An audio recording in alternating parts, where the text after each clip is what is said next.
Hello hello hello बेटा, I am audible. हाँ भाई, सुन पा रहे हो क्या? हाँ। Good afternoon all of you. Good afternoon बेटा, good afternoon, good afternoon. Sound perfect है क्या? एक मिनट, मार्कर कहाँ गया?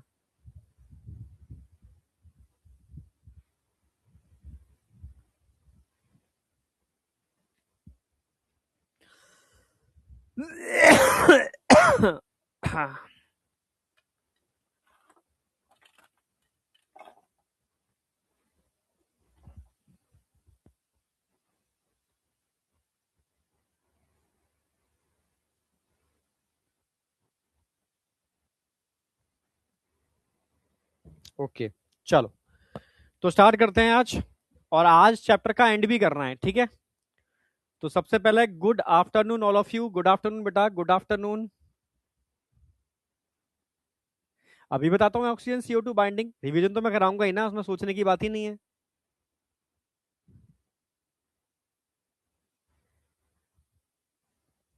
हम्म।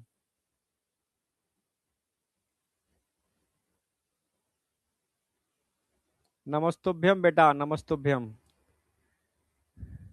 चलो, good afternoon, good afternoon, good afternoon. खुश रहे बेटा, एकदम जबरदस्त रहे, ठीक है? और बस तुम बस इस बार अपने पेरेंट्स का सपना पूरा करो, बस मैं यही कहता हूँ और कुछ नहीं, ठीक है? तो आज टारगेट देख लो, ट्रांसपोर्ट ऑफ CO2 में कंप्लीट कराने वाला हूँ आज, ठीक है? रेगुलेशन ऑफ ब्रीदिंग करने वाले हैं और डिसऑर्डर, यहाँ चैप्टर आपका एंड हो जाएगा, ठीक है? तो शायद 7 लेक्चर थे मेरे, मुझे 7 लेक्चर मिले, तो मैं हमेशा कोशिश करूंगा, मतलब मेरी टारगेट ये रहेगी कि जो एंड डेट है उससे पहले खत्म कराऊंगा।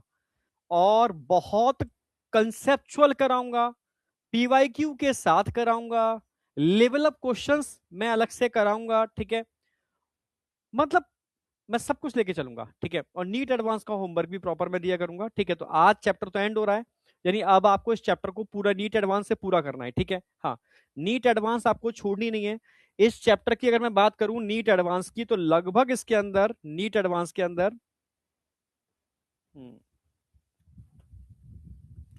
टोटल इसमें क्वेश्चन है,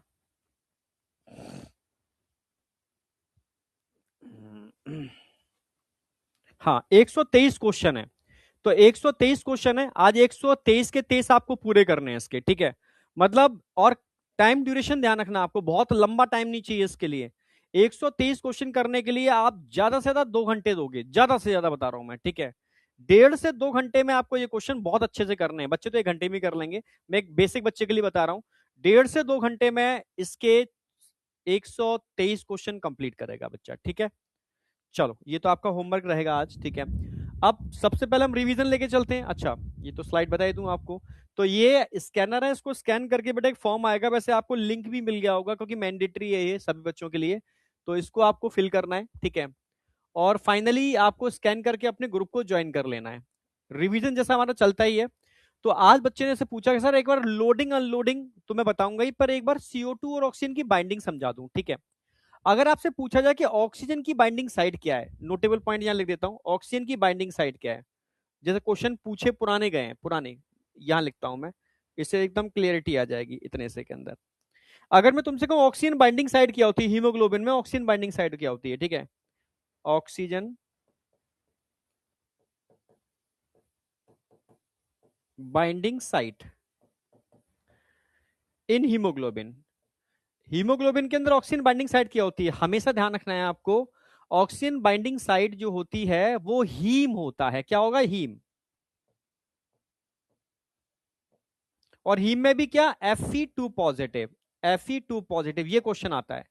हीमोग्लोबिन में ऑक्सीजन किससे बाइंड करती है, हीम से बाइंड करती है, और Fe2 पॉजिटिव से बाइंड करती है। कितने ऑक्सीजन बाइंड करते हैं, 4 मॉलिक्यूल। 4, अच्छा वो लिख ही दिया है मैंने, 4 मॉलिक्यूल, तो 4 मॉलिक्यूल बाइंड करते हैं। ऐसे ही आपसे पूछा जाएगा कि CO2 बाइंडिंग साइट क्या है, जरा बताओ। हीमोग्लोबिन में CO2 बाइंडिंग साइट क्या है, CO2 बाइंडिंग साइट क्या है हीमोग्लोबिन के अंदर, आप बोलो कि NH2 ऑफ प्रोटीन, ठीक है? पॉलीपेप्टाइड, NH2 ऑफ प्रोटीन या पॉलीपेप्टाइड। यानी ऑक्सीजन की बाइंडिंग साइड हीम है, ठीक है, जबकि CO2 की बाइंडिंग साइड ग्लोबुलिन प्रोटीन है।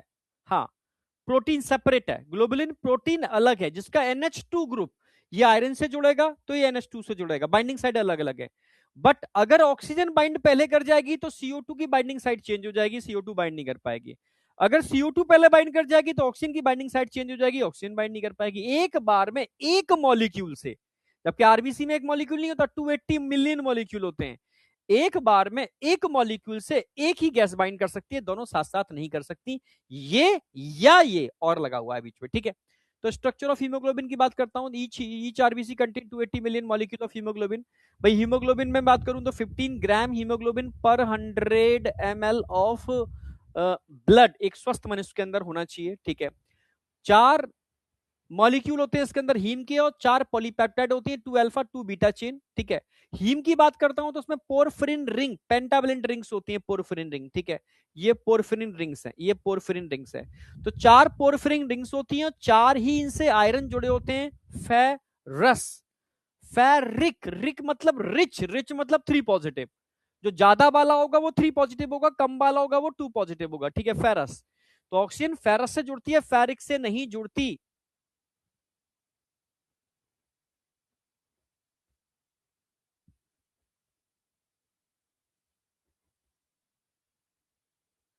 प्रिंस बेटा, मैंने कल बताया था कि ऑक्सीजनेटेड ब्लड 20 ml पर 100 ml ऑफ ऑक्सीजन लाता है। उस 20 ml में से टिश्यू को कितना मिलता है? ओनली 5 ml टिश्यू को मिलता है। कल तो मैंने कितना परफेक्ट डायग्राम बना के समझाया, एकदम जबरदस्त गाड़ी दौड़ा करके। अभी आ रहा हूं, उस गाड़ी पर भी आ रहा हूं। तुम दिमाग नहीं लगाते हो प्रिंस यार, ठीक है, कोई नहीं। तो ऑक्सीजन बाइंडिंग साइड हीम होती है, CO2 बाइंडिंग साइड NH2 होता है। अब तुम्हारे समझ में आ गया होगा, 4 पॉलीपेप्टाइड हैं और हर पॉलीपेप्टाइड के 2 छोर होते हैं, एन छोर सी छोर, बायोमोलिक्यूल में बताया भी था मैंने, और फिर पढ़ाऊंगा बायोमोलिक्यूल के अंदर, ठीक है। तो बायोमोलिक्यूल बैकलॉग की तरह पूरा हम क्लियर करा रहे हैं, ठीक है। जो नए बच्चे हैं 3.0 जिन्होंने लिया है, उनको बायोमोलिक्यूल हम 1 शॉट या 2 शॉट, ठीक है, वैसे 1 शॉट में ही मैं करा दूंगा, ठीक है। बहुत प्रॉपर वे में कराऊंगा, बहुत डेप्थ, जो यहां कराया एग्जैक्ट वही वही सब चीजें होंगी, ठीक है। आप यहाँ के भी लेक्चर मैच कर सकते हो, ठीक है। हाँ, पर सेशन मेरा जो होगा वो 4 घंटे का तो होगा, ठीक है। हाँ, 4 घंटे का सेशन मेरा होगा, इसमें पूरा बायोमोलिक्यूल एक एक कंसेप्ट क्लियर करा करके हम लोग करा देंगे, ठीक है।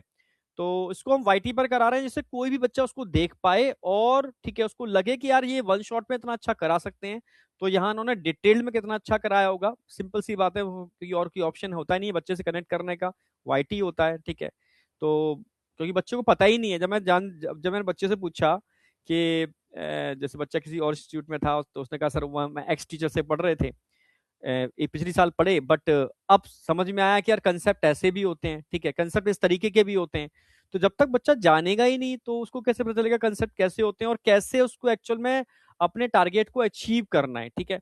तो उसको आप ज्वाइन करके, कोई भी नया बच्चा अगर आपको लगता है, आप उसको ज्वाइन करा सकते हो, ठीक है, 3.0 के अंदर। मतलब डायरेक्टली आप बस बायोमोलिक्यूल का एक गैप आएगा, वो आप यहाँ कवर कर लोगे, आपका 3.0 वाले का बायोमोलिक्यूल यहाँ कवर हो जाएगा, ठीक है। और इसके बाद मैं नेक्स्ट वीक नया चैप्टर चालू करूंगा, पर इस चैप्टर के पहले पीवाईक्यू कराऊंगा मैं, ठीक है। हाँ, 15-20 मिनट में सारे पीवाईक्यू कराऊंगा 10 ईयर के, फिर मैं नया चैप्टर चालू करूंगा, body fluid and circulation. Clear बिल्कुल। चलो, टेस्ट में बायोमोलिक्यूल नहीं आएगा, टेस्ट के अंदर breathing and exchange of gases आएगा बेटा, और वो भी आपका पल्मोनरी वॉल्यूम और कैपेसिटी तक आएगा। अगले टेस्ट के अंदर पूरा ब्रीदिंग आएगा, ठीक है, अगले टेस्ट में पूरा ब्रीदिंग आएगा। चलो, तो आगे बात चलती है। तो ये समझ में आ गया स्ट्रक्चर क्या है, ये भी समझ में आ गया कि CO2 बाइंड किससे करती है, NH2 से, यानी प्रोटीन से। और ऑक्सीजन किससे बाइंड करती है, ये प्रोटीन से बाइंड नहीं करती, हीम से बाइंड करती है, हीम में भी आयरन से बाइंड करती है, Fe2 पॉजिटिव। आगे हम बढ़ गए थे बेटा, ये बहुत इंपॉर्टेंट पॉइंट था, ये कंसेप्ट है, मतलब समझो। बाइंडिंग ऑफ हीमोग्लोबिन, अगर ऑक्सीजन से हीमोग्लोबिन की बाइंडिंग होती है तो उसको बोलते हैं ऑक्सीजनेशन। हाँ, पॉलीपेप्टाइड मतलब प्रोटीन, हाँ, पॉलीपेप्टाइड प्रोटीन है सर। हाँ बेटा, पॉलीपेप्टाइड का मतलब ये तो है पॉली, जो बहुत सारे अमीनो एसिड के मिलने से बनती है, पेप्टाइड यानी प्रोटीन, ठीक है। तो binding of haemoglobin with oxygen, oxygen से बाइंडिंग होगी तो उसको बोलते हैं ऑक्सीजनेशन। और बनता क्या है, HbO2 यानी ऑक्सी हीमोग्लोबिन, रिवर्सिबल बाइंडिंग है भाई, जुड़ भी जाएंगे अलग भी हो जाएंगे। CO2 की बाइंडिंग से बनता है कार्बा अमाइनो हीमोग्लोबिन, रिवर्सिबल बाइंडिंग है, जुड़ भी जाएंगे और अलग भी हो जाएंगे। पर इन दोनों में कंपैरिजन करूं तो उसकी बाइंडिंग एफिनिटी ज्यादा होती है कंपैरेटिव ऑक्सीजन। कार्बन मोनोऑक्साइड जो अंगीठी के धुएं में, कोयले से धुआं बनता है उसमें होती है, उससे बनेगी कार्बोक्सी हीमोग्लोबिन। ये इरिवर्सिबल बाइंडिंग होगी, कोवलेंट बॉन्ड के साथ परमानेंट लिंकेज कर लेती है, इंसान का दम घुटने से डेथ हो जाता है, ठीक है। इसकी binding affinity comparative oxygen 200 time ज्यादा होती है।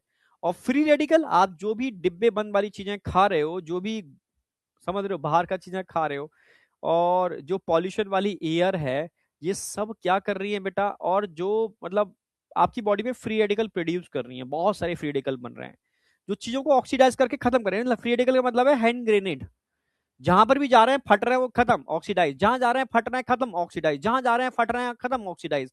ऐसे ही ये फ्री रेडिकल आपके हीमोग्लोबिन का भी ऑक्सीडेशन कर देते हैं, और हीमोग्लोबिन का ऑक्सीडेशन हो गया तो हीमोग्लोबिन ऑक्सीजन से, ठीक है, मत समझो एक बार जुड़ेगा, बार बार नहीं जुड़ेगा, जुड़ेगा परमानेंट बॉन्ड बना लेगा और इंसान की डेथ हो जाएगी, सेम कार्बन मोनोऑक्साइड की तरह, ठीक है। तो फ्री रेडिकल इरिवर्सिबल बाइंडिंग करते हैं ऑक्सीजन का, ऑक्सीडेशन ऑफ हीमोग्लोबिन का ऑक्सीडेशन करते हैं और बना लेते हैं मिथैमोग्लोबिन। और मिथैमोग्लोबिन, यस मिथैमोग्लोबिन ध्यान रखना है, ये ब्लू कलर देता है, ब्लू कलर देता है और इंसान की डेथ हो जाती है, ठीक है, डेंजरस, ठीक है। अगर आपकी बहुत ज्यादा बॉडी में फ्री रेडिकल बन जाते हैं तो, ठीक है, बहुत ज्यादा बन जाते हैं, नहीं तो नॉर्मल केस में समझ में आ गया होगा, ठीक है। फ्री रेडिकल तो बॉडी में बन ही रहे हैं हर समय। इसकी बाइंडिंग इरिवर्सिबल है। ये मैंने बेसिक बताया था, एक स्वस्थ मनुष्य है तो उसके 100 ml ब्लड में 15 ग्राम हीमोग्लोबिन होना चाहिए। 1 ग्राम हीमोग्लोबिन 1.34 ml ऑक्सीजन से बाइंड कर लेता है, तो 15 ग्राम कितने से करेगा, 20 ml से करेगा। तो 100 ml में 15 ग्राम ही होता है, मतलब 20 ml ऑक्सीजन ही तो बाइंड करे लेके जाएगा। फिर मैंने बात की थी बेटा, कोई भी केस हो, चाहे आपकी कंडीशन कैसी हो, हमेशा आपके ब्लड के अंदर जो ऑक्सीजनेटेड ब्लड है वो कितना ऑक्सीजन को लेकर के ट्रेवल कर रहा है, हमेशा हमेशा ऑलवेज। जितनी भी आर्टरीज होंगी, मतलब स्पेशली मैं सिस्टमिक आर्टरी की बात कर रहा हूँ, पल्मोनरी वेन की बात कर रहा हूँ, इन सब के अंदर जहां ऑक्सीजनेटेड ब्लड होगा वहां पर ऑक्सीजन पर 100 ml ऑफ ब्लड कितना होगा, ठीक है, 20 ml पर 100 ml ऑफ ब्लड फिक्स है, ठीक है।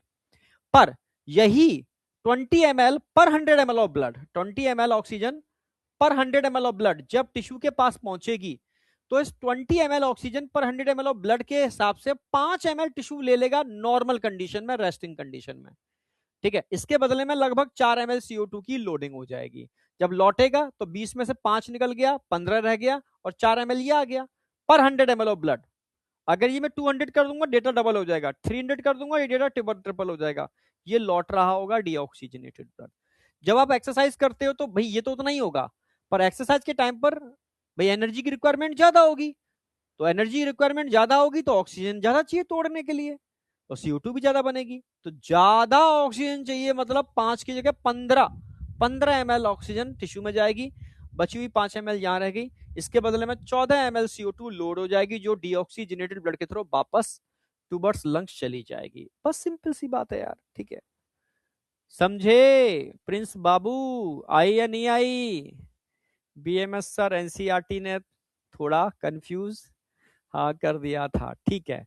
एनसीईआरटी तभी तो एनसीईआरटी पढ़ना, मतलब डायरेक्ट एनसीईआरटी बच्चा पढ़ता है ना, नहीं समझ सकता बेटा, ठीक है। किसी भी जो टॉपर्स बच्चे हैं, जो बच्चे अंडर 100 रैंक लेकर के आते हैं, उनसे पूछो क्या एनसीईआरटी डायरेक्ट पढ़ी जा सकती है, पॉसिबल ही नहीं है, टीचर ही बता देगा तुम्हें। एनसीईआरटी तभी पढ़ सकते हो जब आपने टीचर की कंसेप्चुअल चीजें पढ़ी हो, फिर आप एनसीईआरटी रीड करो तो आपको एनसीईआरटी समझ में आएगी, ठीक है, तब तुम समझोगे एनसीईआरटी है क्या, समझे? तो ये समझ में आ गया होगा, जहां तक कोई डाउट नहीं है। ट्रांसपोर्ट ऑफ ऑक्सीजन, ठीक है, अगर ऑक्सीजन के ट्रांसपोर्ट की बात करता हूं तो कल मैंने आपको बता दिया था कि ऑक्सीजन का ट्रांसपोर्ट प्लाज्मा के थ्रू बहुत कम होता है क्योंकि सॉल्युबिलिटी कम है, और आरबीसी के थ्रू मैक्सिमम होता है हीमोग्लोबिन से बाइंड करके 97 से 98%, ठीक है।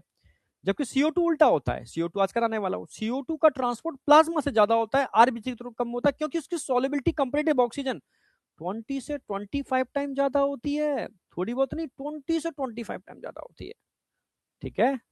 चलो, तो ये तो क्लियर था। अब इसमें बेसिक चीज आती है oxygen haemoglobin dissociation curve. Dissociation इसलिए बोलते हैं क्योंकि ये कर्व राइट शिफ्ट होता है तो डिसोसिएशन होता है। ये वाली बात किसने बोली थी? बोहर साहब ने बोली थी। और एस शेप बनता है इसलिए इसको सिग्मॉइड कर्व भी बोलते हैं। जैसे जैसे आप ऑक्सीजन का पार्शियल प्रेशर बढ़ाओगे सैचुरेशन बढ़ेगा, पर एक हीमोग्लोबिन से 4 ही तो ऑक्सीजन बाइंड कर सकते हैं, 4 बाइंड कर जाएंगे फिर सैचुरेशन नहीं बढ़ेगा, 100% सैचुरेशन हो गया, इसके ऊपर नहीं जाएगा, या कितना भी प्रेशर बढ़ा दोगे। एस शेप कर बन गया। मैं कहूंगा कि बेटा 50% हीमोग्लोबिन जिस ऑक्सीजन के पार्शियल प्रेशर पर सैचुरेट होता है उसको P50 वैल्यू बोलते हैं, जो चेंज हो सकती है। अगर आपको सब फेवरेबल कंडीशन दी जाती हैं तो कम ऑक्सीजन के पार्शियल प्रेशर पर 50% हीमोग्लोबिन सैचुरेट हो जाएगा। अगर आपको अनफेवरेबल कंडीशन में डाल दिया जाता है तो ज्यादा ऑक्सीजन चाहिए 50% सैचुरेशन के लिए। यानी कर्व अगर राइट शिफ्ट होगा तो P50 वैल्यू बढ़ जाएगी, कर्व लेफ्ट शिफ्ट होगा तो P50 वैल्यू घट जाएगी। जो मैंने यहां करा दिया है, ये एक ग्राफ में सब कुछ है। ये नॉर्मल कर्व है, ये लेफ्ट शिफ्ट भी हो सकता है, राइट। लेफ्ट शिफ्ट होगा तो फेवरेबल कंडीशन होगी, राइट शिफ्ट होगा तो अनफेवरेबल। फेवरेबल होगी तो HBO2 का पैचअप होगा मतलब एसोसिएशन, राइट शिफ्ट होगा तो इनका ब्रेकअप होगा मतलब डिसोसिएशन। पैचअप होगा, इसकी बात की थी हेल्डन साहब ने, डिसोसिएशन की बात की थी बोहर साहब ने, तो उसको हेल्डन इफेक्ट, इसको बोहर इफेक्ट बोलते हैं। ठीक है, यहां तक कोई डाउट नहीं होगा। मैंने बताया फेवरेबल का मतलब क्या है, ऑक्सीजन ज्यादा होगी फेवरेबल है, CO2 कम होगी फेवरेबल है, CO2 कम है तो HN भी कम होंगे, HN कम होंगे तो पीएच ज्यादा होगी अल्कलाइन, सिंपल सी बात है। तो P50 वैल्यू यहाँ पर कम हो जाएगी, टेम्परेचर कम होगा क्योंकि लंग्स में मेटाबॉलिक रिएक्शन कंपैरेटिव टिश्यू कम चलते हैं और नियर द लंग्स ये चीजें होती हैं। ठीक है, जबकि यहाँ उल्टा होगा, ये कम होगा ये ज्यादा होगा, इसके ज्यादा होने से ये भी ज्यादा होगा, ये ज्यादा होगा तो पीएच कम हो जाएगी मतलब एसिडिक कंडीशन आ जाएगी, P50 वैल्यू बढ़ जाएगी, टेम्परेचर बढ़ जाएगा, नियर टिश्यू टेम्परेचर ज्यादा होता है क्योंकि मेटाबॉलिक रिएक्शन ज्यादा फास्ट काम करते हैं। अब मुझे बताओ यहां तक किसी को कोई डाउट है?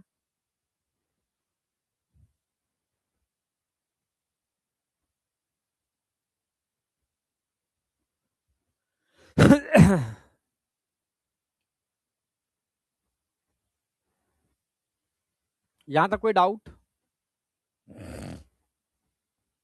चलो आगे बढ़ते हैं। अब बात करते हैं ट्रांसपोर्ट ऑफ CO2। अब समझना है CO2 का ट्रांसपोर्ट होता कैसे है। ठीक है, तो CO2 का ट्रांसपोर्ट पहले मैं समझा दूं। देखो सबसे पहले CO2 को ट्रांसपोर्ट की बात करता हूं, अप्रोक्सीमेटली 23%। नंबर 2 बात करूंगा मैं, अप्रोक्सीमेटली 70%। फिर मैं बात करूंगा नंबर 3 पर, बचा कितना, 7%।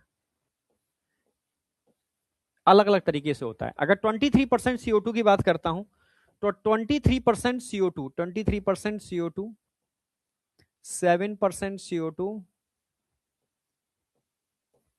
जो 23% CO2 है ना,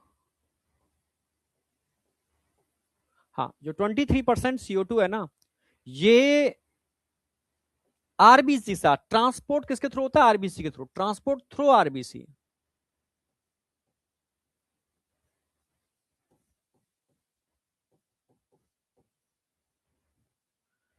या ऐसे याद रखो, transport in the form of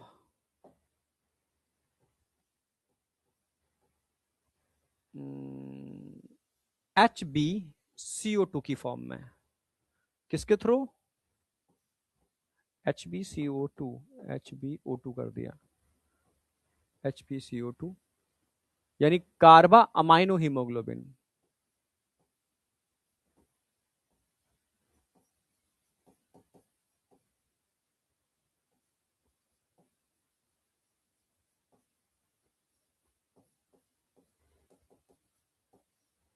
किसके through, through RBC.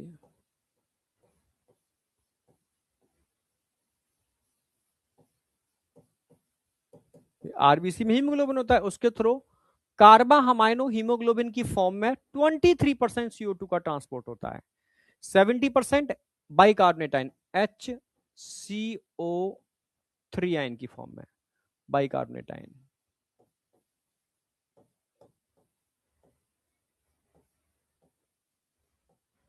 Bicarbonate ion की फॉर्म में होता है। ठीक है, किसके थ्रू होता है, through plasma.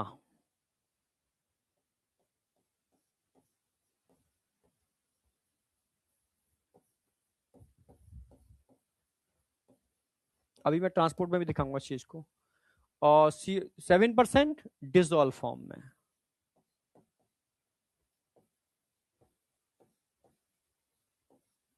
Dissolve in plasma. तो ये भी प्लाज्मा के थ्रू होता है। प्लाज्मा के थ्रू टोटल कितना हो गया?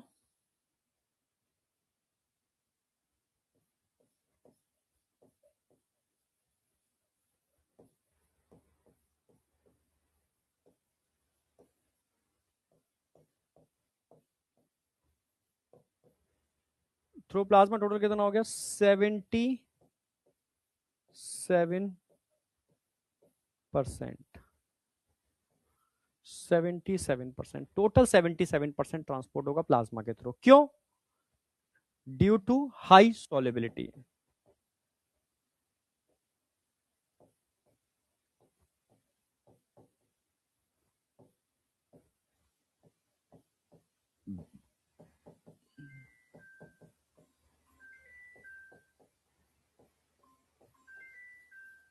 Due to high solubility in plasma.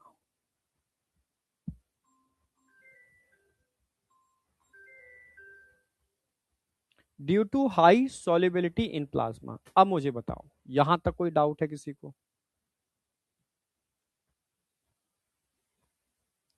Ayesha बेटा, तू टेंशन मत कर, अब तेरा नाम लूंगा, ठीक है? Okay. Mahakal, at the time haemoglobin can bind with oxygen and carbon dioxide both.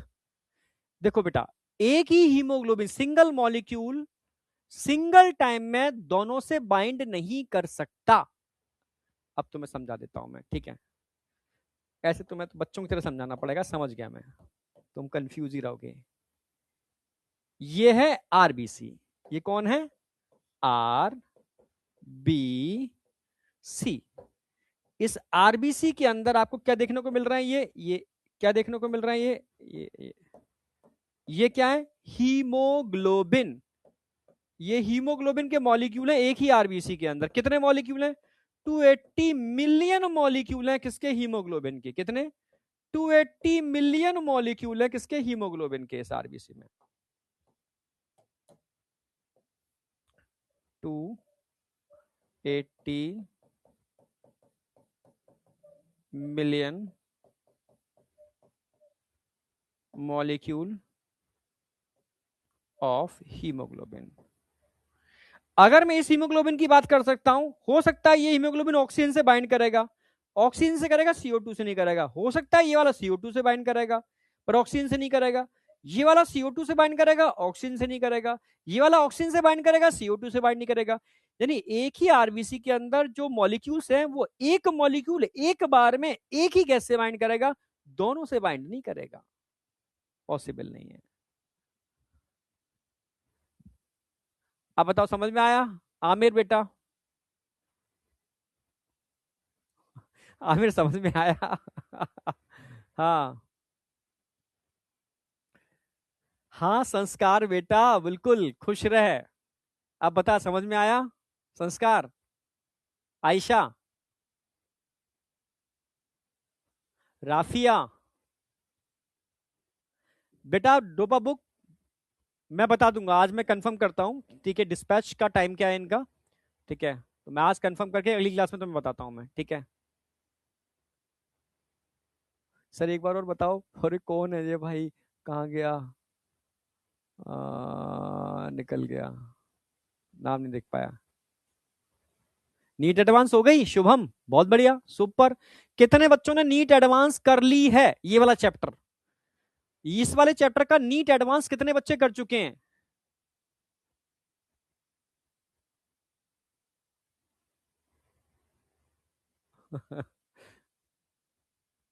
Seventy question कर लिए, बहुत बढ़िया। हाँ, जिसकी डिलीवरी नहीं हुई उसके संग दिक्कत है थोड़ी सी, मैं मानता हूँ। क्या कुछ कर सकता हूँ क्या? चलो मैं देखता हूँ, मैं आज बात करता हूँ। वैसे अब नीट एडवांस 3 दिन में डिलीवर हो रही है, ओनली 3 डेज के अंदर, ओनली 3 डेज के अंदर नीट एडवांस।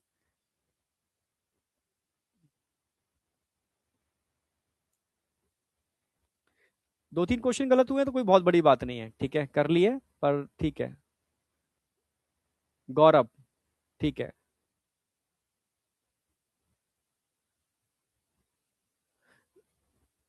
देखो 360 मार्क्स में बेटा मिल तो जाएगा, दीपक, ठीक है? पर अच्छा नहीं मिलेगा। थोड़ा सा तू कर ले मेहनत, 450 के आसपास ले आ, कैटेगरी से तुझे मिल जाएगा। 50% कर लिए, कोई दिक्कत नहीं, ठीक है, बहुत बढ़िया। चलो बहुत बढ़िया, आगे बढ़ रहा हूं। सुजीत यादव ने 66 क्वेश्चन कर लिए हैं, 2 गलत हुए हैं बस, कोई दिक्कत नहीं है, ठीक है। तनुजा सर मेरा ऑर्डर ही कैंसिल हो गया। कैंसिल नहीं, दोबारा कर बेटा। तू अगर यहां से नहीं हो रहा है तो वहां से कर ले, ठीक है, फ्लिपकार्ट अमेजोन से हो जाएगा। यहां तक कोई डाउट है किसी को, ये बताओ। ये एकदम छप गया ना दिमाग के अंदर, अब देखो मजा आएगा। भाई कोई चीज मुझे ट्रांसपोर्ट करनी है तो पहले मैं क्या करूंगा, उसको लोड करूंगा ना। लोड कहां करूंगा, नियर द टिश्यू या नियर द लंग्स। भाई कहां बनती है प्रोडक्ट, बन कहां रहा है, कारखाना कहां लगा हुआ है, तो CO2 का कारखाना टिश्यू के पास लगा हुआ है, तो लोडिंग कहां करूंगा, टिश्यू के पास, तभी तो ट्रांसपोर्ट करूंगा। तो मैं टिश्यू के पास जा रहा हूं भाई लोडिंग के लिए, मैं अपनी गाड़ी लेकर के, ये मेरी गाड़ी लेकर के मैं कहां गया, टिश्यू के पास। ये मेरी गाड़ी है भाई, RBC मेरी गाड़ी है, बाहर प्लाज्मा भरा पड़ा है, ठीक है। मैं अपनी गाड़ी लेकर के आ गया हूं टिश्यू के पास। कहां गया हूं, टिश्यू के पास आ गया हूं। टिश्यू, अपनी गाड़ी लेकर के मैं टिश्यू के पास आ गया हूं। टिश्यू में क्या हो रहा है, C6H12O6 का ब्रेकडाउन, और किसका फॉर्मेशन हो रहा है यहां पर, CO2 भर भर के है टिश्यू के अंदर। तो यहां से CO2 को हम लोड करेंगे, ये आपकी क्या है, RBC, RBC, ठीक है। RBC में CO2 लोड होके जाएगी, तो CO2 7% तो डायरेक्ट प्लाज्मा में डिफ्यूज हो रही है, कितने परसेंट, 7% डायरेक्ट डिफ्यूज हो रही है, इसमें तो कोई दिक्कत है ही नहीं। अब आ जाओ, अब रिमेनिंग की बात कर लेते हैं। अब ये CO2 आएगी कितने परसेंट, 23% CO2, 23% CO2 कहां आएगी, सीधी आएगी RBC के अंदर। ये RBC कहां से आई है, ये लंग से आई है, क्या लेके आएगी, क्या लेके आई होगी, ऑक्सीजन, किस फॉर्म में होगा, HbO2, तो अभी RBC के अंदर होगा HbO2, ये CO2 आएगी और HbO2 को तोड़ेगी, कौन तोड़ेगी, ये CO2 तोड़ेगी, आएगी HbO2 के बीच में ब्रेकअप कराएगी, खुद जुड़ जाएगी और बना लेगी HbCO2, और बेचारी ऑक्सीजन बाहर। और क्या बन गया HbCO2 का मतलब है, कार्बा अमाइनो हीमोग्लोबिन का फॉर्मेशन हो गया, कार्बा अमाइनो हीमोग्लोबिन, कार्बा अमाइनो हीमोग्लोबिन का फॉर्मेशन हो चुका है यहां पर, क्लियर, CO2 बन चुकी है। अगर मैं इसकी बात करता हूं, हाँ समझ में आ गया, ये कितने परसेंट हो गया लोडिंग इसकी, 23% लोडिंग हो चुकी है CO2 की कार्बा अमाइनो हीमोग्लोबिन की फॉर्म में, पहला स्टेप। ये RBC थी जिसमें मिलियंस मॉलिक्यूल हैं हीमोग्लोबिन के, जिसमें क्या लोड होकर के आई थी, कई मॉलिक्यूल में ऑक्सीजन, इस CO2 ने गया ऑक्सीजन को किक लगा के बाहर किया, खुद हीमोग्लोबिन से जुड़ गई। यानी यहां पर क्या हो रहा है, HbO2 का डिसोसिएशन, ये क्या हो रहा है, HbO2 का डिसोसिएशन, ये क्या हो रहा है, HbO2 का डिसोसिएशन, या ऊपर लिख देता हूं मैं। भाई टिश्यू के पास क्या होता है, दो चीजें होती हैं, HbO2 का डिसोसिएशन होता है, और क्या होता है, HbCO2 का एसोसिएशन होता है। भाई कोई चीज टूट रही है तो कोई चीज बन भी रही है, यहां नियर द टिश्यू दो चीजें होती हैं, इसमें कोई डाउट, पहला स्टेप। अगला क्या होगा, बची हुई CO2 70%, ये 70% CO2 ये भी RBC में आई, ये CO2 RBC में आएगी, H2O का हाथ पकड़ेगी, और एक एंजाइम होता है कार्बोनिक एनहाइड्रेज, उसकी हेल्प से H2CO3 का फॉर्मेशन करेगी। तुरंत ही यही H2CO3 टूटेगा, टूटेगा एंजाइम में बताया भी था मैंने, ठीक है, H आयन में टूटेगा प्लस HCO3 आयन में टूटेगा, बाइकार्बोनेट आयन में टूट गया। कौन सा enzyme? Carbonic anhydrase Ca, carbonic anhydrase Ca, जो रिएक्शन को कराता है। और ये बाइकार्बोनेट आयन निगेटिव आयन होते हैं, मौका पाके। यहां एक प्रोटीन होती है,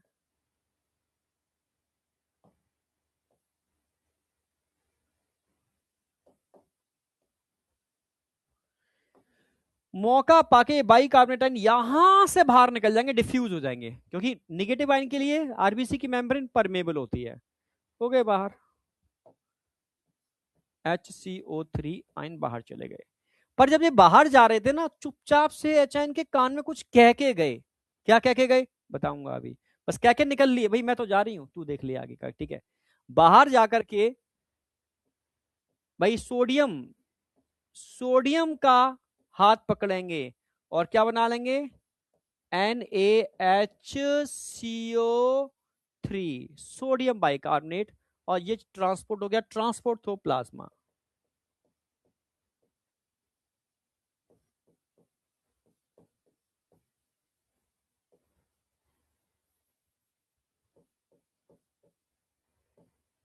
ट्रांसपोर्ट थ्रू प्लाज्मा, और प्लाज्मा के थ्रू ट्रांसपोर्ट हो जाएगा इनका। बस एक स्टेप हो गया। अब हम बात करते हैं अगले स्टेप की। अब जब बाइकार्बोनेट आयन बाहर निकलेंगे तो उसके बदले में, इसके बदले में कोई तो है जो अंदर आएगा, क्योंकि निगेटिव आयन जब बाहर निकलना चालू हो जाएंगे ना, तो उसकी वजह से इस आरबीसी का, मेम्ब्रेन का पोटेंशियल बिगड़ जाएगा, चार्ज बिगड़ जाएगा। तो अब धीरे से क्लोराइड आयन अंदर चले आते हैं कि भैया तू निगेटिव आयन जा रहा है, इसके बदले में एक निगेटिव आयन अंदर भी आ जाएगा। इसी को हम बोलते हैं क्लोराइड शिफ्ट।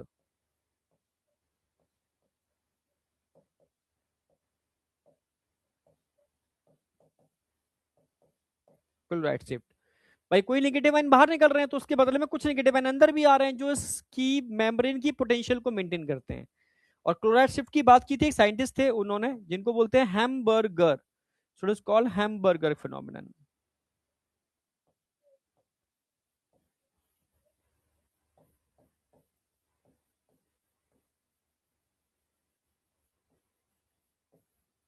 हैमबर्गर फिनोमेनन, ये क्या करता है, हैमबर्गर फिनोमेनन मेंटेन करता है potential of RBC.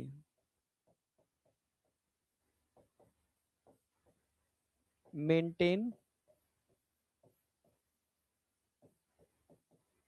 Potential of RBC, RBC के पोटेंशियल को मेंटेन करने का काम करता है ये, ठीक है, हैमबर्गर फिनोमेनन, ठीक है। चार्ज को मेंटेन करता है, क्योंकि भाई निगेटिव आयन बाहर निकल रहे हैं, कुछ बगल में निगेटिव आयन आएंगे, पर अंदर कौन रह गए, एच आयन। और जहां एच आयन होते हैं वहां तबाही होती है, क्योंकि एच आयन तबाही कर देते हैं, जहां पर भी बढ़ेंगे बर्बाद कर देंगे, ठीक है। कहां पर एच लिख दिया भाई, HbO2 HbCO2, ठीक है, तो H2CO3 एच आयन और बाइकार्बोनेट आयन बाहर चले गए। सही तो है, कहां तू एच लिख दिया, अच्छा ऊपर, हाँ। HbO2 का डिसोसिएशन हो रहा है, सही तो हो रहा है, HbCO2 का एसोसिएशन हो रहा है, सही तो लिखा है। डिसोसिएशन टूटना, कौन टूट रहा है, ये टूट रहा है। कौन बन रहा है, ये बन रहा है, सही तो लिखा है। तो रट लेते हो यार, तो मैं रटा नहीं रहा हूं, मैं समझा रहा हूं। किसका डिसोसिएशन होता है, नियर द टिश्यू, HbO2 का। किसका एसोसिएशन होगा नियर द टिश्यू, HbCO2 का। लंग्स में पहुंचोगे तो उल्टा होगा, वह HbO2 का एसोसिएशन होगा, HbCO2 का डिसोसिएशन होगा। तुम रट लेते हो, समझ में आ गया। अब एच आयन बढ़ना चालू हो जाएंगे। एच आयन क्या काम करेंगे भाई, एक HbO2 थोड़ी ना होगा, मिलियंस हैं इसके अंदर। तो एच आयन बचे हुए HbCO2 को बर्बाद करेंगे, यानी इस आरबीसी में ढेर सारे HbO2 आए थे। अब इन सब को तोड़ने का काम करेंगे एच आयन। एच आयन क्या काम करेंगे, ये एच आयन चुपचाप से आएंगे, इनके बीच में किक लगाएंगे और बना लेंगे HHB, हीमोग्लोबिनिक एसिड कहते हैं इसको।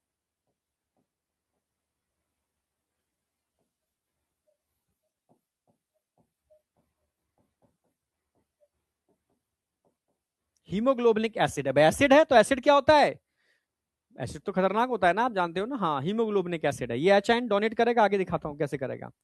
तो जब हीमोग्लोबिनिक एसिड बनेगा तब बेचारी ऑक्सीजन यहां से निकल जाएगी। तो ऑक्सीजन कहां चलेगी? टिश्यू के पास। यही तो चाहता था टिश्यू की ऑक्सीजन मेरे पास आए। ऑक्सीजन कहां चलेगी? टिश्यू के पास। यही तो चाहता था। यानी यहां पर षड्यंत्रकारी जो था वो टिश्यू था। टिश्यू ने चुपचाप से CO2 को भेजा कि तू जा इनके बीच में दरार पैदा कर, तब ऑक्सीजन छोड़ के मेरे पास आएगी, मुझे जरूरत है, ठीक है, और तू निकल ले लंग्स के थ्रू बाहर। बची हुई CO2 गई H2O से मिली, H2CO3 का फॉर्मेशन किया, H2CO3 फिर अगेन H बाइकार्बोनेट, बाइकार्बोनेट की फॉर्म में CO2 निकल गई, जाते जाते अपना काम इसको सौंप के गई। अब मैं पूरा काम करके नहीं जा रही हूँ, बचा हुआ काम तुझे करना है। फिर ये HbO2 के बीच में दरार डालेगा, इसको अलग करेगा, खुद जुड़ करके हीमोग्लोबिनिक एसिड बना लेगा। समझ रहे हो? यहां पर हीमोग्लोबिन एक्ट एज बफर, क्योंकि इन एच को खुला छोड़ दिएगा सांड की तरह तो ये बर्बाद कर देंगे पूरी आरबीसी को, पूरे ब्लड को। तो इसको नकेल डालना, इसको कंट्रोल करना बहुत जरूरी है। तो haemoglobin act as buffer, act as buffer. Buffer वो होता है, केमिस्ट्री में पढ़ा होगा, जो पीएच को नियंत्रित करना जानता है, जो सांड को कंट्रोल करना जानता है, उसकी नाक में नकेल डालना जानता है, वो बफर है भाई। जो पीएच को कंट्रोल कर ले वो बफर है। तो यहाँ एचाइन वही काम कर रहे थे, इनको कंट्रोल करना था, तो इस हीमोग्लोबिन ने ऑक्सीजन को छोड़ दिया और एचाइन से बाइंड करके हीमोग्लोबिनिक एसिड बना लिया और इस आरबीसी को बचा लिया। पर ऑक्सीजन को छोड़ना पड़ा, ये बलिदान देना पड़ा इसको। आई या नहीं आई? आई या नहीं आई? बीएमएस, अमन नायक बीएमएस, इकरा नो डाउट, बहुत बढ़िया, क्रिस्टल क्लियर। क्लोराइड जुड़ नहीं रहा, क्लोराइड बस अलग इंतजार कर रहा है कि भाई बाइकार्बोनेट एंड वापस आएंगे, मतलब ये घर छोड़ के जा रहे हैं, तो इनको छोड़ के जा रहे हैं कि भैया हमारे पीछे घर को देखभाल कर लियो, ठीक है, मैं वापस आऊंगा तो तू चले जाइयो छोड़ करके, बस कुछ समय के लिए आए हुए हैं।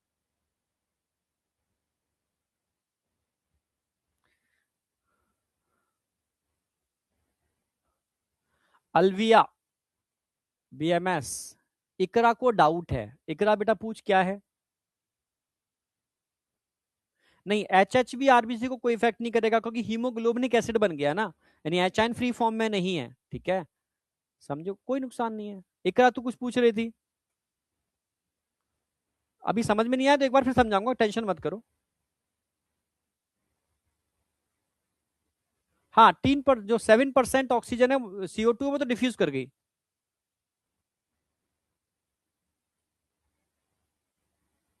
क्लियर है?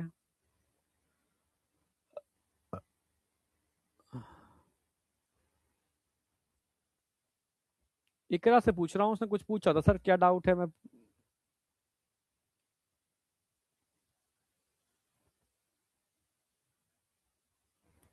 HBB नहीं, H H B haemoglobinic acid, haemoglobinic acid HHB, यानी हीमोग्लोबिन में एक एच जुड़ गया ना। ओके,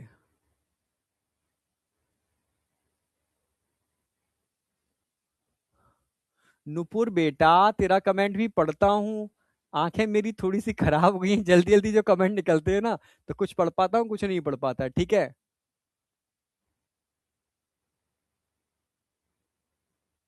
हाँ, बायोमोलिक्यूल का सेशन वो बैच का ही सेशन है, वो बैच का ही सेशन है, उसको एक पहला सेशन हम लोग यूट्यूब पर डालते हैं किसी भी बैच का, तो वो पहला सेशन YT पे भी जाएगा, बस ये से समझ लो।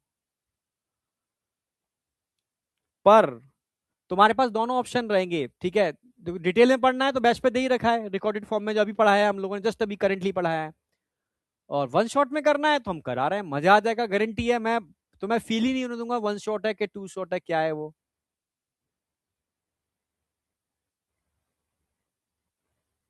चलो,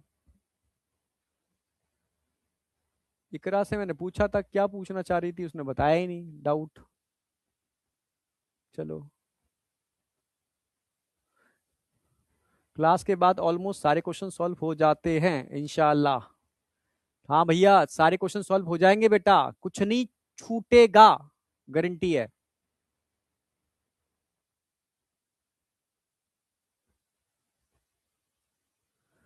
देखो मैं ऐप के कमेंट ज्यादा अच्छे से देख पाता हूँ, क्योंकि ऐप पर वो बच्चा होता है जो वाकई में जेन्युइन है। वाईटी पर बच्चा जेन्युइन नहीं होता, वो तो वहां सब गंदगी होती है। नीट एडवांस बुक बेटा, इन्फिनिटी बैच अगर कोई बच्चा अपग्रेड करता है ना, लेता है, तो उसको नीट एडवांस साथ मिल जाती है और डोपा भी साथ मिल जाती है। बेसिक बैच के संग नीट एडवांस बुक नहीं है।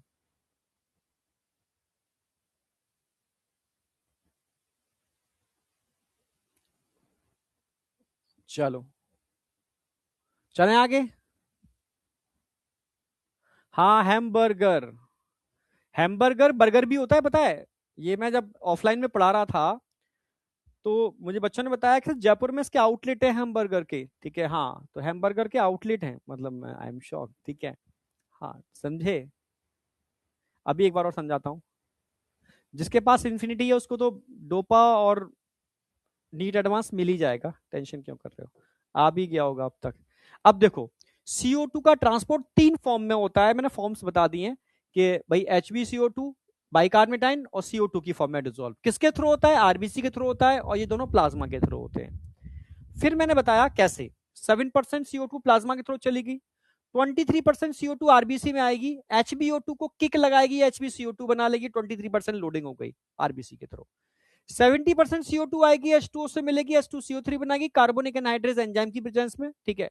ये कार्बोनिक एनहाइड्रेज एंजाइम है, CA क्या है? कार्बोनिक एनहाइड्रेज एंजाइम है, ध्यान रखना, अलग से लिख दूंगा। फिर यही एंजाइम H2CO3 को तोड़ेगा एचाइन बाइकार्बोनेटाइन के अंदर, बाइकार्बोनेटाइन बाहर जाएंगे, सोडियम का हाथ पकड़ के सोडियम बाइकार्बोनेट की फॉर्म में CO2 का ट्रांसपोर्ट होगा। कितनी परसेंट CO2 ट्रांसपोर्ट हो गई? 70% CO2 ट्रांसपोर्ट हो गई। अंदर कौन रह गए? अच्छा, जब नेगेटिव आयन बाहर निकलेंगे तो उसके बदले में कुछ नेगेटिव आयन अंदर भी आएंगे। इसको क्लोराइड शिफ्ट, या एक साइंटिस्ट का नाम था hamburger, so it is also called hamburger phenomena. ये आरबीसी के पोटेंशियल को मेंटेन करता है बस। अंदर कौन रह गया? H ion. ये एच आयन बचे हुए HbO2 को तोड़ेंगे, ऑक्सीजन बाहर, और बना लेंगे HHB। इस एच आयन को न्यूट्रल करने का काम हीमोग्लोबिन कर रहा है, तो haemoglobin act as buffer. Buffer वो होता है जो एच आयन को कंट्रोल कर ले, वो बफर है। तो हीमोग्लोबिन ने एच आयन से बाइंड करके हीमोग्लोबिनिक एसिड बनाया और ऑक्सीजन को रिलीज कर दिया, इसलिए ये बफर है, ठीक है। तो ये समझ में आ गया, यहां तक कोई डाउट? अब मैं कुछ नहीं करूंगा, अगले स्टेप के अंदर यही रिएक्शन लिख रहा हूं मैं, सारी चीजें यही आएंगी। अब हम करेंगे अनलोडिंग ऑफ CO2।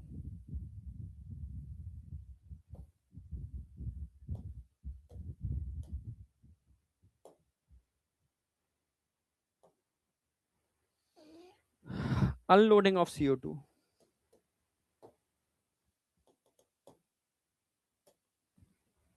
अब आ जाओ, अनलोडिंग कहां होगी भाई? Near the lungs. हम कहां पहुंच गए? लंग्स के पास आ गए, एल्वियोलाई। एल्वियोलाई लंग्स हैं ये, एल्वियोलाई हैं। यहां पर पार्शियल प्रेशर ऑफ ऑक्सीजन बहुत ज्यादा होता है, ये तो आप जानते हो।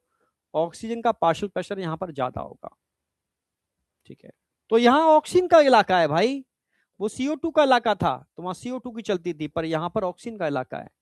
अब आरबीसी आई है, समझ रहे हो? पर ये आरबीसी क्या लेकर के आई है? CO2 लेकर के आई है। रिएक्शन वही लिख रहा हूं मैं जैसे वहां लिखी थी मैंने। मैंने रिएक्शन में क्या लिखा था? यहां लिखा था HbO2, फिर क्या बन गया था? HbCO2। अभी एरो नहीं लगाया मैंने। फिर मैंने क्या लिखा था यहां पर? CO2 अंदर आई थी, प्लस H2O से मिली थी, और क्या बनाया था इसने? H2CO3। और फिर मैंने कहा था ये H2CO3 टूटेगा, H2CO3 टूटेगा, किसमें टूटेगा? H ion plus HCO3 ion में टूटेगा। फिर मैंने ये भी कहा था बेटा,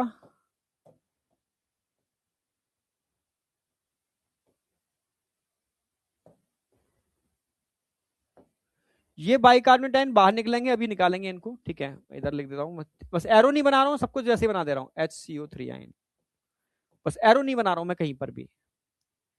और क्लोराइड मूव कर रहे थे, वो भी दिखाऊंगा अभी मैं। और यहां क्या था? HbO2, जो किस में कन्वर्ट हुआ था? HB में कन्वर्ट हुआ था। ये एग्जैक्ट था, सेम यही रिएक्शन थी, यस या नो ये बताओ। ये रिएक्शन थी HbO2 HbCO2, ये आ गई HbO2 और HHB, HbO2 HHB same reaction थी। इस बार मैं एरो उल्टे कर दूंगा, बस एरो अपोजिट कर दूंगा। पहले मैंने एरो ऐसे बनाए थे, अब एरो मैं ऐसे करता हूं, ये ऐसे, ऐसे, ऐसे, ऐसे, अपोजिट एरो कर दिया मैंने। बाइकार्बोनेटाइन पहले बाहर निकल रहे थे, अब बाइकार्बोनेटाइन अंदर आएंगे, अपोजिट एरो। क्लोराडाइन पहले अंदर आ रहे थे, अब क्लोराडाइन बाहर आएंगे, अपोजिट एरो। बस एरो को चेंज कर रहा हूं और कुछ भी नहीं कर रहा, ओनली एरो चेंज कर रहा हूं मैं। समझाता हूं अभी। पहले ऑक्सीजन बाहर निकली थी, इस बार ऑक्सीजन अंदर आएगी, अपोजिट एरो। इस बार CO2 बाहर निकलेगी, अपोजिट एरो। एरो चेंज कर रहा हूं बस मैं, और कुछ भी नहीं है। ठीक है, अब देखो कैसे। यहां से ऑक्सीजन बाहर निकली थी, अब ऑक्सीजन अंदर आएगी, ऑक्सीजन अंदर आएगी। ये पहला अटैक, ऑक्सीजन आई, यहां से कहानी चालू होगी। ऑक्सीजन ने खींच के एच आयन को लाद दी और एच आयन बाहर, एच आयन बाहर। और क्या बन जाएगा, HbO2, यानी ये ऑक्सीजन क्या बना लेगी, HbO2। यानी यहां पर क्या हो रहा है, HbO2 का एसोसिएशन, HbO2 का एसोसिएशन। और कौन टूटेगा, HbCO2 का क्या होगा, डिसोसिएशन। HbCO2 टूटेगी और HbO2 जुड़ेगी। समझे, हाँ, उल्टा हो गया इस बार। अब समझना, ऑक्सीजन आई, उठा के एच आयन को किक मारा, बाहर निकाला और खुद हीमोग्लोबिन से जुड़ गई। समझ गए ना। तो ये तो एसिड है, आप समझ रहे हो। एसिड वो होता है जो एच आयन डोनेट करता है, तो इसने एच आयन दान दिए, निकाल दिए, क्योंकि एसिड था, हीमोग्लोबिनिक एसिड। समझ रहे हो। अच्छा, एक क्वेश्चन और आता है। ये एच आयन एसिड, इसको एसिड नहीं बोलेंगे, हीमोग्लोबिनिक एसिड तो है, पर एक्चुअल में एच आयन रिलीज कब होते हैं, जब HbO2 बनता है। अगर HbO2 नहीं बनेगा तो एच आयन रिलीज नहीं होंगे। HbO2 act as strong acid, act as strong acid, पूछा गया क्वेश्चन है। मतलब जब HbO2 बनेगा तभी एच आयन निकलेंगे, अगर HbO2 नहीं बनता है ना तो एच आयन निकलेंगे ही नहीं, कभी नहीं निकलेंगे। यानी एच आयन तभी रिलीज होते हैं जब HbO2 बनता है। काश बॉटनी भी ऐसे ही फ्लो डायग्राम में हो जाए। बॉटनी तो तरुण सर फ्लो डायग्राम में तो कराते हैं, ठीक है, पहले कराते थे थ्योरी में बहुत समय पहले, अब तो फ्लो डायग्राम में ही कराते हैं। सर मेरी एक फ्रेंड थी, उसके दोनों किडनी डैमेज हो चुके थे, अचानक से उन्हें कोई पेन किलर कंटिन्यू नहीं थी और स्मोक से उनका कोई लेना देना नहीं था। डॉक्टर भी नहीं बता पाए कि उसे कैसे हुआ। 1 ईयर तक डायलिसिस हुआ, वीक में 10 बार। अभी कुछ दिन पहले उसकी डेथ हो गई, उसकी एज 19 साल थी। ओहो, आयुषी लिख रही है। तो आज की डेट में क्या है ना बेटा, मतलब स्थिति बड़ी खराब है। मतलब मैं क्या बताऊं, जो स्मोकिंग नहीं करते उनको कैंसर हो रहा है, जो बहुत सात्विक तरीके से रहते हैं उनको कैंसर हो रहा है। ठीक है,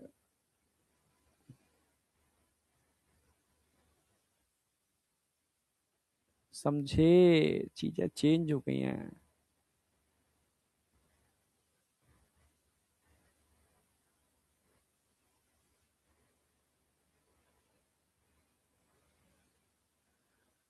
चलो, फादर की ओवर स्मोकिंग से कुछ नहीं होता, ठीक है।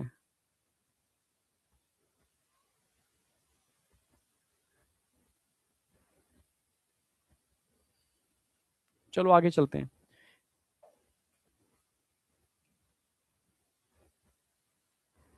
बेटा इन्फिनिटी प्लस के अंदर तत्व तत्व नहीं होगा, नीट एडवांस की बुक होगी। अच्छा पहले के टाइम पर हो सकता है स्टार्टिंग में तत्वा और डोपा दे रहे होंगे, मतलब देखो तत्वा होगा या डोप नीट एडवांस होगी, तो नीट एडवांस होगी तो ज्यादा बेटर है, तुम्हारे मेरे संग सिंक कर जाएगा मामला। ठीक है, डोपा तभी होगा डिलीवर। चलो, कार्बोनिक एनाइड्रेज एंजाइम का क्या हुआ? अच्छा उसको लिखाऊंगा, अभी टेंशन क्यों कर रहे हो, अभी लिखाऊंगा कार्बोनिक एनाइड्रेज। तो यहां पर भी वही एंजाइम होगा, कार्बोनिक एनाइड्रेज सेम वही एंजाइम है। ठीक है, इसको आप रिवर्स क्लोराइड शिफ्ट बोलोगे, क्या बोलोगे? Reverse chloride shift.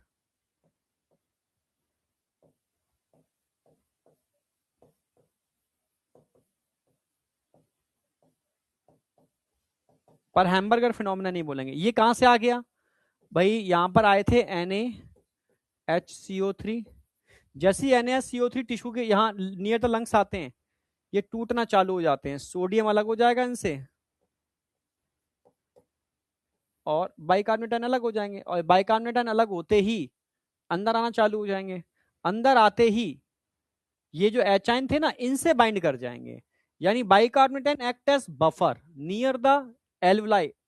Bicarbonate ion act as buffer, ये बफर का काम कर रहे हैं, ये बफर का काम कर रहे हैं, एक्ट एज बफर। तो bicarbonate ion act as buffer, यानी बाइकार्बोनेट आयन जैसे ही अंदर आना चालू होते हैं, जितने भी एच आयन थे ना, इनसे न्यूट्रल कर देते हैं और क्या बनाते हैं? H2CO3। इसी एंजाइम के वजह से ये तोड़ देता है इसको, H2CO2 में CO2 धीरे से बाहर निकल जाती है और मौका पा करके दुम दबा करके आप इसको बाहर निकाल देते हो। और सेम ये वाली CO2 भी दुम दबा के धीरे से बाहर निकल जाती है, निकल गई बाहर। ये ऑक्सीजन आएगी, अब यहां इसको तोड़ेगी, इसको बाहर निकालेगी और HbO2 बना लेगी, HbO2 बना लेगी। यानी रिएक्शन रिवर्स हुई और कुछ भी नहीं हुआ, ओनली रिवर्स। यहां पर HbO2 अटैक स्ट्रॉन्ग एसिड और यहां पर बफर का काम बाइकार्बोनेट आयन करेंगे। जो एचाइन से रिएक्शन कर लेगा, उसको कंट्रोल कर लेगा, वो बफर है। अब बताओ इसमें कोई डाउट? ओनली रिवर्स किया है, इसमें कुछ है ही नहीं, ओनली रिवर्स, ओनली रिवर्स। ध्यान रखना, near alveoli increase chloride in plasma. जबकि अगर मैं बात करता हूं बेटा near tissue decrease chloride in plasma.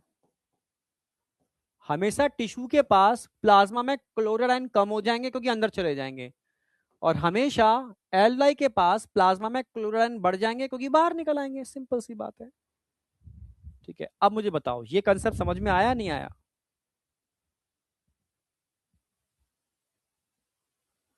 हाँ आशीष बेटा, क्या डाउट है पूछ। आयशा BMS।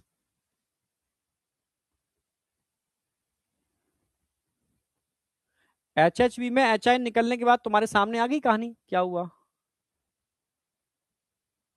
सर जो होमवर्क क्वेश्चन आपने दिए थे बेटा, वो सिंपल क्वेश्चन है, वो तो तुमने लगा भी लिए होंगे। अगर वास्तव में मेरा लेक्चर समझ में आ गया होगा तो वो सिंपल क्वेश्चन थे। मैंने हाई लेवल क्वेश्चन तो मैं कराऊंगा आगे। हाँ BMS मेरा कुछ नहीं डाउट है सर, मैं क्या बोलूं? अच्छा तू ना, तेरा डाउट नहीं है तो कोई दिक्कत नहीं।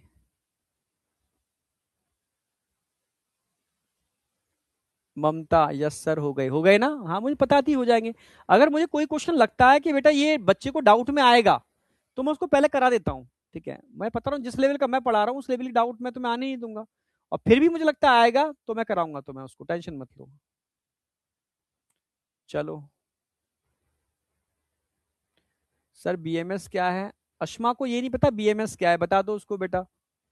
अच्छा मैंने कमेंट ऑफ कर रखे हैं। BMS का मतलब होता है बेटा ब्रेन में सेट, मतलब समझ में तो सबको आ जाता है, पर ब्रेन में सेट होना एक अलग बात होती है।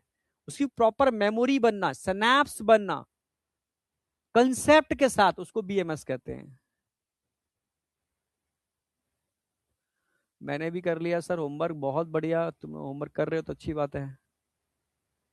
BMS biology by Manish sir, अरे भाई सत्यम, सत्यम बोल रहा है biology by Manish sir, BMS, अरे भाई अरे गजब, बहुत बढ़िया। डोपा बेटा अभी सबको मिलेगा, डोपा भी अभी डिस्पैच नहीं हुआ है डोपा, ठीक है, प्रिंटिंग में था, डिस्पैच नहीं हुआ है। चलो यार, बीएमएस का एक फुल फॉर्म तुमने और बता दिया, बायोलॉजी बाय मनीष सर। बिल्कुल सही बात है, बीएमएस। बहुत बढ़िया। चलो, एक्चुअली बीएमएस इसलिए पढ़ गया कि मैं ऑफलाइन पढ़ाता था ना, तो बच्चे कहते सर ब्रेन में सेट हो गया। हर कोई क्लास में बोलता था सर मजा आ गया, ब्रेन में सेट हो गया अब तो, ठीक है। तो तब से फिर बीएमएस बीएमएस बच्चे बोलने चालू कर दिए ऑफलाइन के अंदर से। फिर मैं ऑनलाइन आया तो बच्चे यहाँ भी बीएमएस बोलने लगे थे। चलो स्टार्ट करता हूँ मैं आगे, ठीक है। तो ये कंसेप्ट आपका क्लियर है। अब मैं एक नोटेबल पॉइंट लिख देता हूं जो एंजाइम वाला पॉइंट था।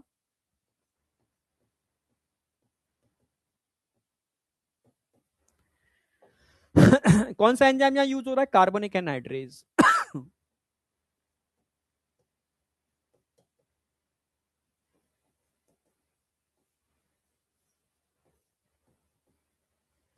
क्या बोलते हैं कार्बोनिक एनहाइड्रेज को? सीए। आपको पता होनी चाहिए कार्बोनिक एनहाइड्रेज एंजाइम, आपसे पूछे कार्बोनिक एनहाइड्रेज का कोफैक्टर कौन होता है? कोफैक्टर। जो मुझसे बायोमोलिक्यूल पढ़ रखे हैं वो बताएंगे।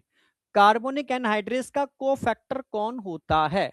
जिंक। बहुत बढ़िया, विकास ने सबसे पहले उत्तर दिया। जिंक, विकास ने सबसे पहले दिया। ZN. ZN act as cofactor for carbonic anhydrase, यानी अगर आपकी बॉडी में जिंक नहीं है ना, तो CO2 का ट्रांसपोर्ट नहीं हो पाएगा भाई। हाँ, जिंक एक्चुअल में CO2 के ट्रांसपोर्ट में जबरदस्त हेल्प करता है। तो कहते हैं कि पंपकिन सीड खाया अगर, उसमें जिंक बहुत होता है। उसमें और भी चीजें होती हैं, ठीक है, पर जितने भी सीड होते हैं ना उनमें आइंस बहुत होते हैं। और ये आइंस आपके बॉडी के एंजाइम, एंजाइम तो आपकी बॉडी का पावर हाउस है एक तरीके से, क्योंकि एंजाइम काम करेगा चीजें फास्ट होंगी, एंजाइम काम नहीं करेंगे चीजें डल हो जाएंगी, चाहे कितना भी एटीपी हो। समझे?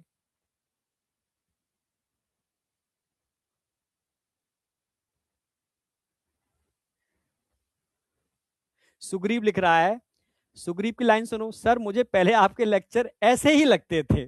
मतलब, लेकिन जब एग्जाम दिया तब पता चला कितना बीएमएस है।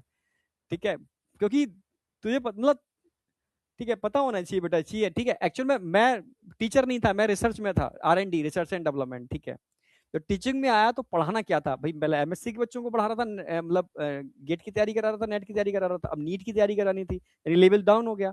तो अब लेवल डाउन हो गया तो मैं क्या इंप्रूव करूं, तो मैंने कहा अब कंटेंट पे रिसर्च करते हैं।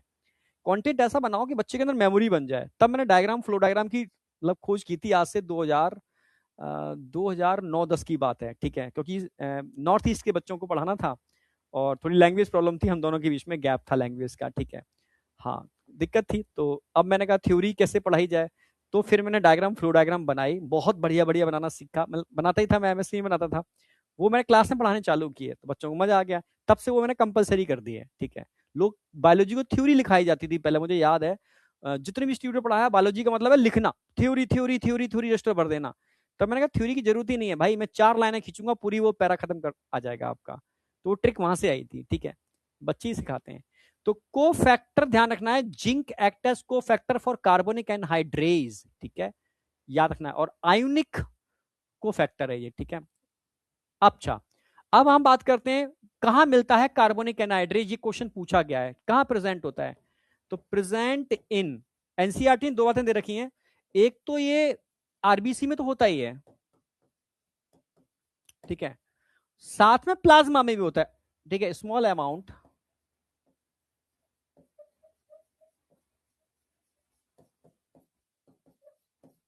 Present in plasma,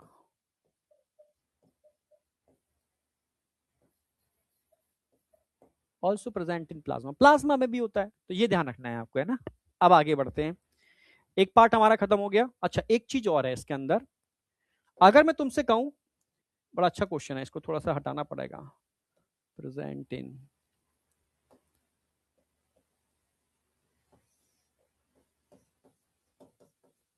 RBC and plasma, थोड़ी जगह बचानी है मुझे। एक चीज ध्यान रखना, अगर मैं तुमसे कहूं कि CO2 प्लस H2O के मिलने से क्या बनता है, आप बोलोगे H2 CO3, ये रिवर्सिबल रिएक्शन है, ये तो समझ गए होगे भाई। एक जगह जहां CO2, अच्छा आगे अगर मैं कहूं ये किस में टूटेगा, H ion plus HCO3 ion में टूटेगा।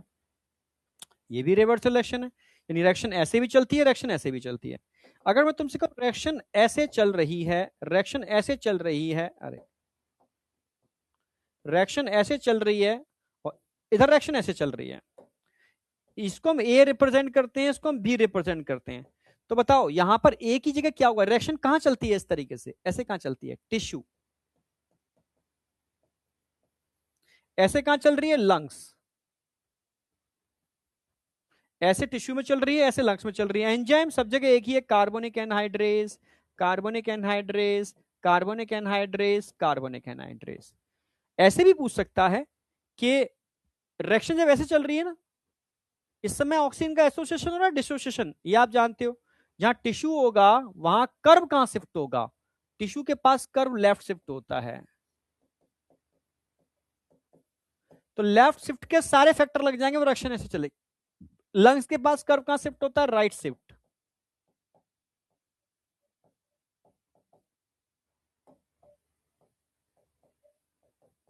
और कर्व जब राइट शिफ्ट होगा तो सारे फैक्टर लग जाएंगे जब रिएक्शन ऐसे चलेगी। मतलब इसी से मैं 12 क्वेश्चन बना सकता हूं, मात्र इस रिएक्शन से अप्रोक्सीमेटली 12 क्वेश्चंस।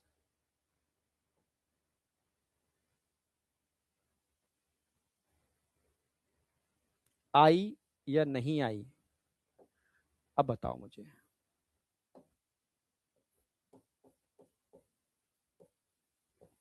यहां पर खत्म होता है। बहुत बहुत सारे क्वेश्चन बन सकते हैं। आपको रिएक्शन ऐसे लिख देगा एक एरो बना करके, इनिशियल एरो हटा देगा, पूछेगा हेल्टन इफेक्ट लग रहा है, बोर इफेक्ट लग रहा है, पूछेगा राइट शिफ्ट हो रहा है, लेफ्ट शिफ्ट हो रहा है, पूछेगा near the tissue, near the lungs, पूछेगा P50 वैल्यू का क्या असर पड़ेगा। बहुत जबरदस्त क्वेश्चन बनेंगे इस रिएक्शन को लिख करके, मात्र रिएक्शन लिख करके। इस रिएक्शन को लिख करके 12 क्वेश्चन मैं बना सकता हूं ऐसे, जो बच्चा कहे कि मजा आ गया। हाँ, लंग्स के पास लेफ्ट होगी बेटा। अच्छा मैंने क्या कर दी, राइट कर दी। अच्छा टिश्यू के पास लेफ्ट कर दी, अरे अरे अरे अरे, जल्दी जल्दी में हो जाता है, कोई नहीं। टिश्यू के पास राइट होगी, राइट शिफ्ट, और लंग्स के पास हमेशा लेफ्ट शिफ्ट होगा। बस आपको इतना ध्यान रखना है, इसी से आपके बहुत सारे क्वेश्चन बन जाएंगे, ठीक है। तो यहां तक आपका एक खत्म हो जाता है। इससे 12 क्वेश्चन बन सकते हैं, 12 क्वेश्चन आप बना बना के देख भी सकते हो। नेक्स्ट, अब बात करेंगे रेगुलेशन। भाई कौन है जो आपकी ब्रीदिंग को कंट्रोल कर रहा है, कौन है जो आपकी ब्रीदिंग को रेगुलेट कर रहा है, समझे।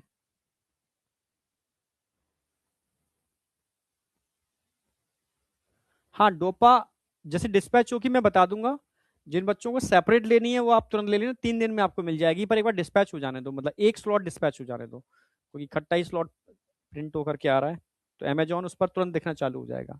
जिस दिन अमेजोन और फ्लिपकार्ट पर डोपा दिखना चालू हो गए, समझ लेना स्टॉक में वहां पहुंच चुका है, ठीक है। अभी आ रहा हूं एमओ पर, ठीक है। तो ये आपका ब्रेन है। अब आप इतना जानते हो कि आपकी जो ब्रीदिंग होती है वॉलेंट्री भी होती है, इनवॉलेंट्री भी होती है। इनवॉलेंट्री का मतलब है आप तो बिना सोचे समझे सांस ले रहे हो ना, भाई ब्रीदिंग कर रहे हो, सो रहे हैं हम रात में।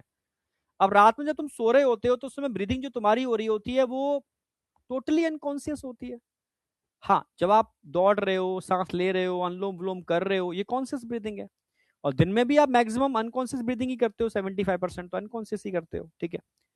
तो अब ये समझना है कि कॉन्शियस ब्रीदिंग क्या होती है और अनकॉन्शियस ब्रीदिंग क्या होती है। तो ये आपका नर्वस रेगुलेशन है। सबसे पहले न्यूरॉन्स यानी ब्रेन आपका कैसे रेगुलेट करता है। ब्रेन में आप जानते हो हमारा एक सबसे बड़ा पार्ट होता है, ये इसको बोलते हैं हम सेरिब्रम।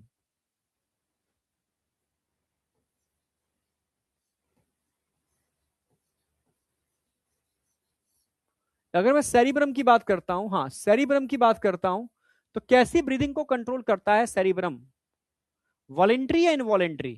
देखो ब्रीदिंग कंट्रोल करने वाला तो एक ही है, मेडुला ऑब्लोंगेटा, भाई यही है, समझ रहे हो। हाँ, जो ब्रीदिंग के रथ को खींच रहा है, यही घोड़ा है जो ब्रीदिंग कराएगा।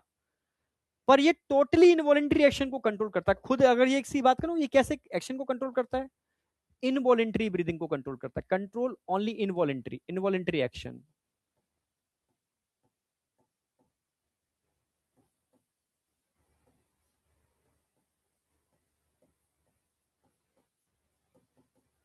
जो आपके कंट्रोल में नहीं है वो उस ब्रीदिंग को मेडुला ऑब्लोंगेटा कंट्रोल करता है। पर सेरिब्रम वॉलेंट्री ब्रीदिंग को कंट्रोल करता है, जो आपकी इच्छा के अनुसार होती है, वॉलेंट्री ब्रीदिंग।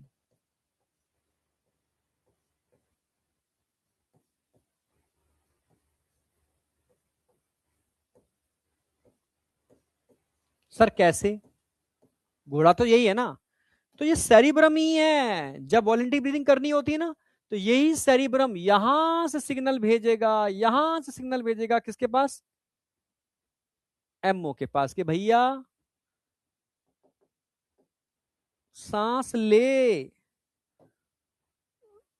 यानी सेरिब्रम ही सिग्नल भेजता है, मैं ऐसे दिखाऊं, सेरिब्रम ही सिग्नल भेजता है मेडुला ऑब्लोंगेटा के पास।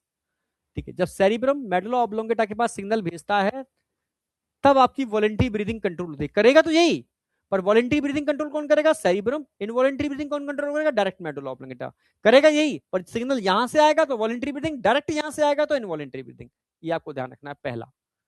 ठीक है, मेडुला ऑब्लोंगेटा ब्रेन का पार्ट है, मैं ब्रेन में भी पढ़ाऊंगा उसको अभी। ठीक है, ये हमारे बॉडी के इनवॉलेंट्री एक्शन को या बॉडी के सारे सिस्टम को कंट्रोल करता है। हर सिस्टम के अंदर पढ़ाने वाला हूं, हर चैप्टर में मेडुला ऑब्लोंगेटा आएगा रेगुलेशन के लिए। तो इनवॉलेंट्री सिस्टम को कंट्रोल करता है, पर जब भी वॉलेंट्री की बात आएगी, सेरिब्रम। कोई भी वॉलेंट्री एक्शन है, सेरिब्रम। ठीक है, तो एक तो समझ में ये आ गया आपके वॉलेंट्री इनवॉलेंट्री। अब मेडुला ऑब्लोंगेटा की अगर मैं बात करूं, तो मोबाइल ही है मेरे पास। मान लो ये मोबाइल है, इसका ये ऊपर वाला पार्ट डोर्सल हो गया, नीचे वेंट्रल हो गया। ये डोर्सल हो गया, नीचे वेंट्रल हो गया। तो यहां पर भी न्यूरॉन के गुच्छे और नीचे भी न्यूरॉन के गुच्छे। तो डोर्सल साइड पे जो न्यूरॉन्स होते हैं ना, ये क्या करते हैं, और वेंट्रल साइड के न्यूरॉन्स होते हैं क्या करते हैं, ये थोड़ा मैं स्पेसिफाई करूंगा। एनसीईआरटी ने ये स्पेसिफाई नहीं किया है, पर बीएचयू एएमयू के उस समय क्वेश्चन आते थे स्पेसिफाई करके, वो मैं स्पेसिफाई कर रहा हूं। ठीक है, अरे तुम डायग्राम, इसमें डायग्राम क्या बनाना है? ये डायग्राम कुछ होता ही नहीं है इसके अंदर तो। जिसको डायग्राम बनाना है ऐसा बनाएगा, ऐसा ऐसा ऐसा ऐसा। ये तो अभी मैं सिखा दूंगा डायग्राम बनाने, तो आपको ये सब ब्रेन में पढ़ाने वाला हूँ। यहाँ पर मेडुला ऑब्लोंगेटा होता है, ये पोन्स होता है, ऐसे दो बना दो। ऊपर पोन्स होगा, नीचे एमओ होगा, एमओ मेडुला ऑब्लोंगेटा। ये सेरिब्रम है, सेरिब्रम। ये बनाना है आपको डायग्राम, पर थोड़ा सा 3D देखने में अच्छा सा लगता है, मजा आता है मुझे, तो मैंने वो लगा दिया। इसको भी बहुत अच्छा बना सकता हूँ मैं, इतना गजब पूछो ही मत।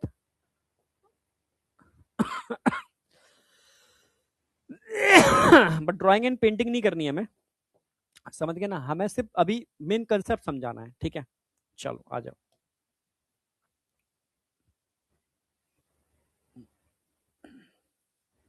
अब आ जाओ। अब बात कर रहा हूं मैं मेडुला ऑब्लोंगेटा, इसको शॉर्ट में हम बोलते हैं MO. MO, MO, medulla oblongata. आई बेटा। तो मेडुला ऑब्लोंगेटा के दो छोर होते हैं, दो पार्ट होते हैं, एक डॉर्सल एक वेंट्रल। तो पहले मैं वेंट्रल साइड की बात करूंगा, फिर मैं डॉर्सल साइड की बात करूंगा।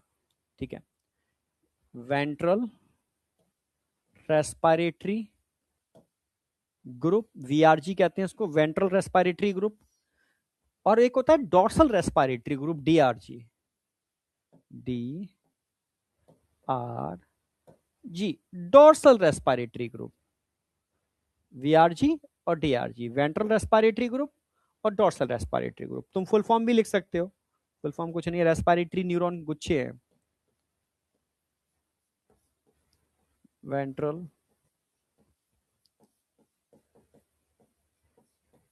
रेस्पिरेटरी ग्रुप, ऐसे ही डॉर्सल रेस्पिरेटरी ग्रुप हो जाएगा, डॉर्सल रेस्पिरेटरी ग्रुप। चलो अब आ जाओ, इसमें मेन पार्ट कौन सा है? मेन वीआरजी होता है वेंट्रल साइड में, वेंट्रल रेस्पिरेटरी ग्रुप। वेंट्रल नीचे डॉर्सल, डॉर्सल मेन होगा, वेंट्रल नीचे डॉर्सल। ठीक है, मेन डॉर्सल वाला है यहाँ पर, dorsal DRG, dorsal respiratory group, ये मेन है। ठीक है, जो डॉर्सल साइड में होता है ऊपर वाला होता है डीआरजी। डीआरजी ऊपर वाला ये मेन है, ऊपर गुच्छे होते हैं ये मेन होता है, नीचे वाला मेन नहीं होता, ऊपर वाला पार्ट बहुत मेन मेन पार्ट होता है। ठीक है,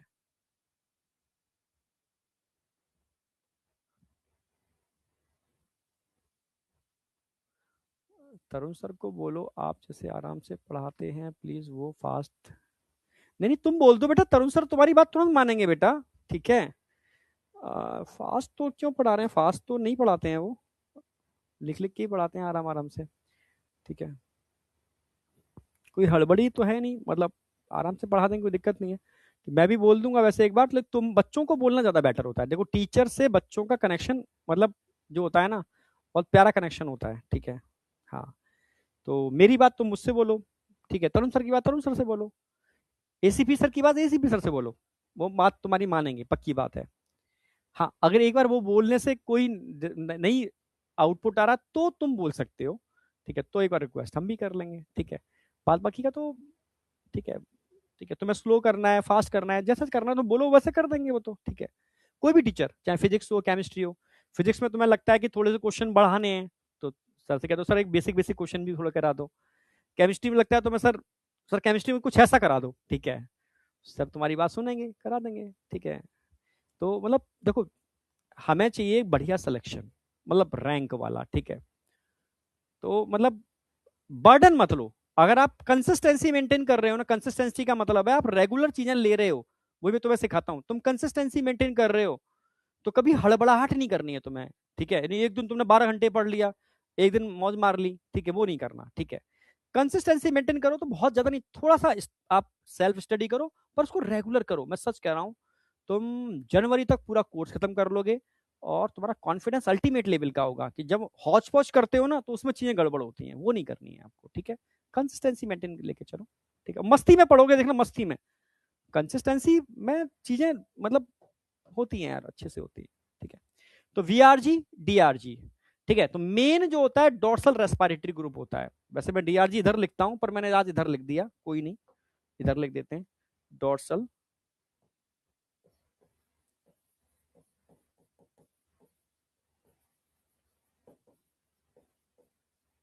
डोर्सल ऊपर वाला होगा, वेंट्रल नीचे वाला होगा, तो मेन डोर्सल होता है। ठीक है, ये मेन है,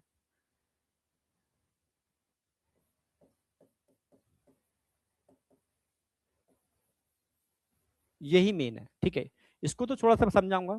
ये कंट्रोल करता है नॉर्मल ब्रीदिंग को। किसको कंट्रोल करेगा, किसको कंट्रोल करेगा, नॉर्मल ब्रीदिंग को। ठीक है, ध्यान रखना है। अगर मैं डीआरजी की बात करता हूं, डोर्सल वाले पार्ट की बात करता हूं, ये इंस्पायरेटरी एरिया है। ये क्या है, इट इज इंस्पायरेटरी एरिया, मैं लिख देता हूं, ये क्या है, इंस्पायरेटरी एरिया।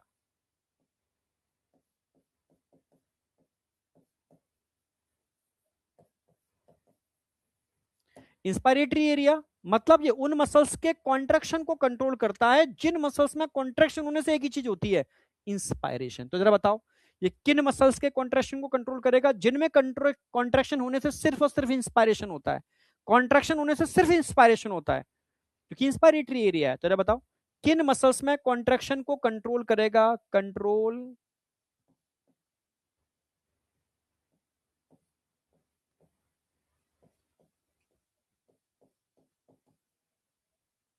कॉन्ट्रैक्शन इन, कंट्रोल कॉन्ट्रैक्शन इन,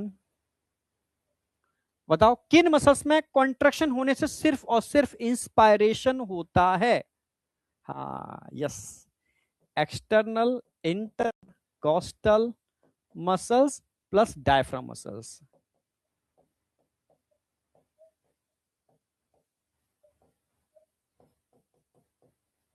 भाई इन मसल्स में कॉन्ट्रैक्शन होने से सिर्फ और सिर्फ इंस्पायरेशन होगा, so it's called inspiratory area. ठीक है, क्लियर बिल्कुल।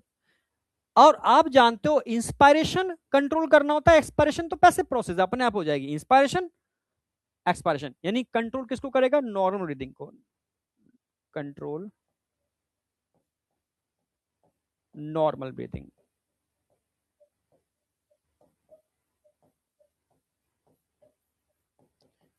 इसीलिए इसको बोलते हैं रेस्पिरेटरी रिदम सेंटर। क्या बोलेंगे इसको, रेस्पिरेटरी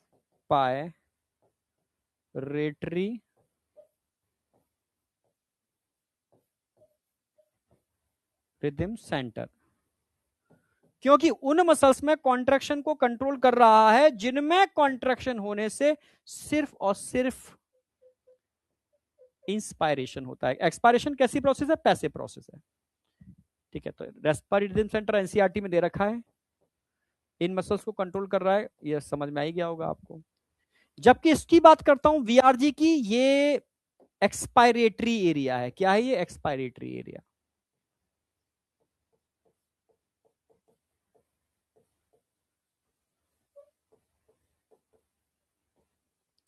एक्सपायरेटरी एरिया क्योंकि ये उन मसल्स में कॉन्ट्रैक्शन को कंट्रोल करता है जिनमें कॉन्ट्रैक्शन होने से सिर्फ एक ही काम होगा, एक्सपायरेशन। जरा बताओ, किन में कॉन्ट्रैक्शन होने से सिर्फ एक्सपायरेशन होगा? कंट्रोल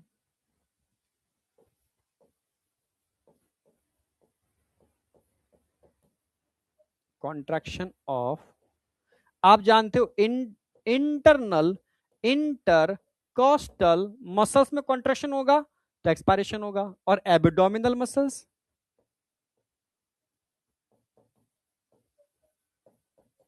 इनमें कॉन्ट्रैक्शन होगा तो भी एक्सपायरेशन ही होगा। ठीक है, इसीलिए आप कह सकते हो ये कब किसको कंट्रोल करे? Control forceful breathing.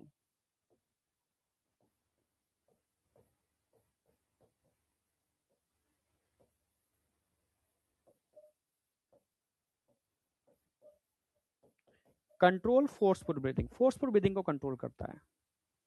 अब मुझे बताओ, आई या नहीं आई? हाँ, अब आई या नहीं आई? अरे सिंपल सी बात है, एनसीईआरटी में ये वाला पार्ट दे रखा है बस। एनसीईआरटी में एमओ और ये वाला पार्ट दे रखा है। मैंने थोड़ा उसको क्लासीफाई, मतलब और क्लासीफाई किया। जैसे मानो ये आपका मेडुला ऑब्लोंगेटा है, इसमें ऊपर डॉर्सल साइड होती है, नीचे वेंट्रल साइड होती है। जो डॉर्सल वाली साइड है, ठीक है, अच्छा इधर डॉर्सल वाली साइड है बेटा, वो मेन साइड होती है, ऊपर वाली साइड। नीचे वाली साइड भी काम करती है, पर जब आप दौड़ लगाते हो, फोर्सफुल ब्रीदिंग करते हो तब। जो डॉर्सल रेस्पिरेटरी ग्रुप है, ये इंस्पायरेटरी एरिया है। इंस्पायरेटरी एरिया का मतलब है ये उन मसल्स में कॉन्ट्रैक्शन कराता है जिनमें कॉन्ट्रैक्शन होने से एक ही काम होगा, इंस्पायरेशन। इंस्पायरेशन, इसलिए इसको इंस्पायरेटरी एरिया बोलते हैं। ठीक है, और ये कब काम करता है? नॉर्मल ब्रीदिंग के टाइम पर। भाई आप जानते हैं इन मसल्स में नॉर्मल ब्रीदिंग की वजह से ही, मतलब इन कॉन्ट्रैक्शन की नॉर्मल ब्रीदिंग ही होती है। इसलिए इसको रिदम सेंटर कहते हैं कि जो आपकी लय रिदम को कंट्रोल कर रहा है। बिना सोचे समझे आप नॉर्मल ब्रीदिंग किए जा रहे हो, बिना सोचे समझे नॉर्मल ब्रीदिंग किए जा रहे हो, वो यही तो करा रहा है। ठीक है, is called respiratory rhythm centre. NCERT ने डीआरजी वीआरजी लिख करके ओनली मेडुला ऑब्लोंगेटा लिख दिया है, मैंने उसको क्लासिफाई कर दिया है थोड़ा सा, बस इतना सा अंतर है। पर इसका वेंट्रल वाला पार्ट भी होता है। ये उन मसल्स में कॉन्ट्रैक्शन को कंट्रोल करता है जिनमें कॉन्ट्रैक्शन होने से सिर्फ और सिर्फ एक्सपायरेशन होगा, क्योंकि इन मसल्स को कंट्रोल करने वाला कोई तो होगा, वो यही है। ठीक है, यानी फोर्सफुल ब्रीदिंग को कंट्रोल करता है, सिंपल सी बात है। क्योंकि मसल्स में कॉन्ट्रैक्शन को कंट्रोल करना है, रिलैक्सेशन को कंट्रोल करने की जरूरत ही नहीं है।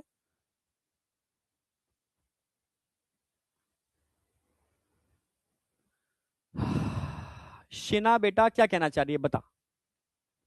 हाँ शिना, क्या कहना चाह रही है तू बता, मैं तेरी बात सुनूंगा भी और रिप्लाई भी करूंगा।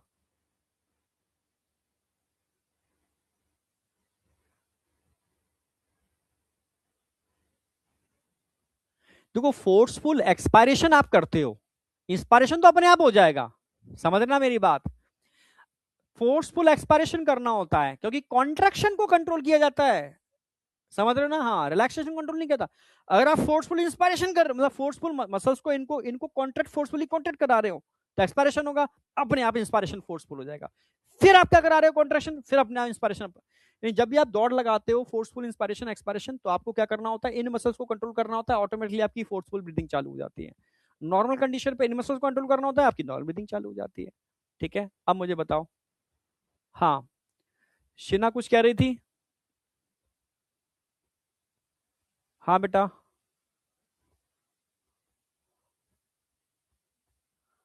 हाँ जी, तू बेटा बता। तुम बताते तो हो नहीं। हाँ sir, in case of fever, ठीक है, हाई पल्स कॉन्ट्रैक्शन इंक्रीज होती है। हाँ अच्छा, तो मैं बता देता हूँ, ठीक है, बिल्कुल बिल्कुल, ठीक है। देखो बेटा, मैंने अभी आपको इतना ही बताया है, पर जब मैं दूसरे सिस्टम में था, समझ में आ गया? हाँ, ऑनलाइन, हाँ, वहां मैंने ऑनलाइन के अंदर बहुत, मतलब तगड़ा वाला कराया था। स्टार्टिंग में जब मैं गया था, तो मैंने कुछ, मतलब टोटोरा की चीजें भी करा दी थी, जो टोटोरा की चीजें थी, मतलब नीट के पर्पज से, मतलब नीट के लिए तो ये है। अब ज्ञानवर्धक चीजें मैंने ज्ञानवर्धक चीजें करा दी थी, ठीक है, जिसको लोग कॉपी भी कर लेते हैं, ठीक है, कुछ लोग समझदार लोग, ठीक है। ज्ञानवर्धक चीजें क्या थी, जैसे अगर आपकी चोट लग जाती है तो आपका रेट ऑफ ब्रीथिंग बढ़ जाता है। कभी कभी आप मतलब डर जाते हो, ठीक है, मतलब लिम्बिक सिस्टम की बात कर रहा हूं, इमोशन, तो इमोशन की वजह से भी आपका रेट ऑफ ब्रीथिंग बढ़ और घट जाता है। कभी कभी जैसे अभी बच्चे ने लिखा कि फीवर आता है, तो फीवर के टाइम पर आपका रेट ऑफ ब्रीथिंग बढ़ जाता है। तो एक्चुअल में मेडुला ऑब्लोंगेटा ही मेन है। अब इसको कंट्रोल करने के लिए बॉडी में और भी चीज, जैसे यहां से सिग्नल आया तो आपकी वॉलेंटरी ब्रीथिंग कंट्रोल हो रही है। अगर हमारी बॉडी के अंदर, ठीक है, बहुत सारे प्रोपीरो रिसेप्टर्स होते हैं, उनसे सिग्नल आता है। पेन रिसेप्टर्स होते हैं, जब दर्द होता है तो अचानक से आपका रेट ऑफ ब्रीथिंग बढ़ जाता है, ठीक है। आपका लिम्बिक सिस्टम है, जो इमोशनल ब्रेन है, वो भी इसी से जुड़ा हुआ है। जब वहां से सिग्नल आता है तो आपका रेट ऑफ ब्रीथिंग कम और ज्यादा भी हो सकता है। यानी फाइनली कंट्रोल सब इसी को करेंगे बेटा, ठीक है, पर अलग अलग जगह से सिग्नल आएंगे, वो इसको कंट्रोल करने का काम करते हैं। इसका पूरा एक मतलब चैप्टर ही है इसका, एक आगे पढ़ोगे हायर क्लास के अंदर, ठीक है। तो अभी एनसीईआरटी के हिसाब से जो कराया मैंने वो ये है। एडिशनल पॉइंट में तुम्हें बता दिया, तुम गिर जाते हो, चोट लग जाती है तो प्रोपिरो रिसेप्टर से सिग्नल जाते हैं, या इमोशनली आपका रेट ऑफ ब्रीथिंग बढ़ और घट जाता है तो लिम्बिक सिस्टम से सिग्नल जाते हैं एमओ के पास, समझ रहे हो। वॉलेंट्री, जब बाबा रामदेव योगा डे पर एक्सरसाइज कराते हैं तो बड़े आप तसल्ली से करते हो, ठीक है, तो आपका सेरिब्रम सिग्नल भेज रहा होता है, तो इसकी आपका ब्रेन कंट्रोल होता है। समझ गए ना मेरी बात। जब फीवर आता है, बॉडी का टेम्परेचर बढ़ जाता है, इट इज इमरजेंसी, समझ रहे हो, तो सिंपैथेटिक नर्वस सिस्टम सिग्नल भेज रहा होता है मुंह के पास, ठीक है, तो उस समय आपका रेट ऑफ ब्रीथिंग बढ़ जाता है। समझ गए।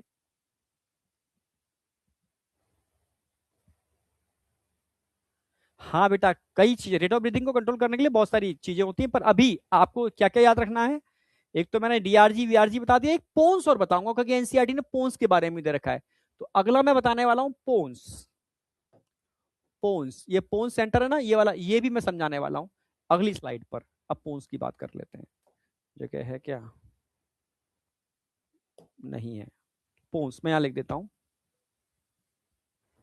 मेडुला ऑब्लोंगेटा के ऊपर ही होते हैं पोन्स।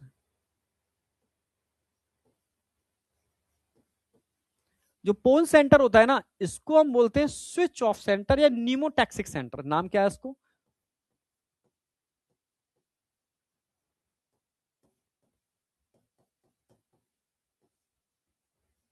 न्यूमोटैक्सिक सेंटर, या इसको स्विच ऑफ सेंटर भी कह सकते हो।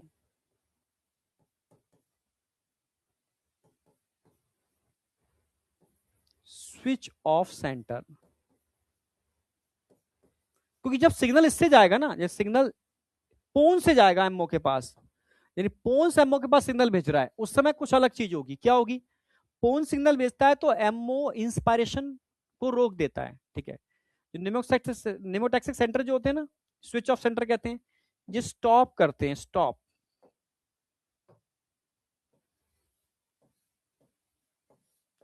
इंस्पायरेशन,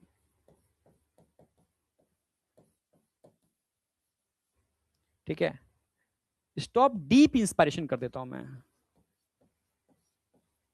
डीप इंस्पायरेशन नहीं होने देते, ठीक है। नहीं, ऐसे मैं आराम से डीप इंस्पायरेशन कर रहा हूं, ये डीप नहीं होने देते, मतलब क्या करते हैं, छोटे छोटे इंस्पायरेशन करते हैं। जब तुम जैसे 1 मिनट के अंदर डीप इंस्पायरेशन करोगे तो आप 12 से 16 बार सांसें लोगे। जब फास्ट इंस्पायरेशन एक्सपायरेशन करोगे तो 25 से 30 बार आप ब्रीदिंग कर सकते हो। यानी स्टॉप डीप इंस्पायरेशन को रोकने का काम करता है ये। इसकी वजह से क्या होगा, डिक्रीज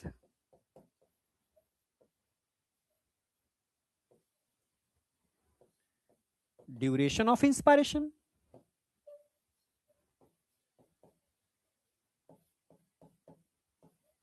जब इंस्पायरेशन का ड्यूरेशन कम हो जाएगा तो क्या हो जाएगा, इंक्रीज रेट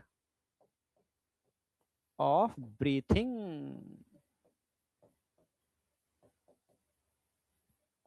पर मिनट। यानी 1 मिनट के अंदर 12 से 16 बार सांस ले रहे थे, पर जैसे ही इसका ड्यूरेशन कम हुआ, अब 1 मिनट में आप 25 से 30 बार सांस लोगे। छोटी छोटी सांसें दौड़ लगाते समय लेते हैं, वो किसकी वजह से होता है, स्पोन्स स्विच ऑफ सेंटर की वजह से, क्योंकि इंस्पायरेशन हो नहीं देता। जब तुम दौड़ लगा रहे हो ना, उस समय मैं तुम्हें रोक लूं अचानक से, कहूंगा डीप ब्रीथ ले, तुम ले नहीं पाओगे। निकाल दोगे, तुरंत निकाल दोगे, क्योंकि ये एक्टिव हो जाता है उस समय निमोटैक्सिक सेंटर। ठीक है, इस समय आपकी रेट ऑफ ब्रीथिंग बढ़ जाती है क्योंकि ड्यूरेशन ऑफ इंस्पायरेशन घट जाता है। अब बताओ समझ में आया नहीं आया?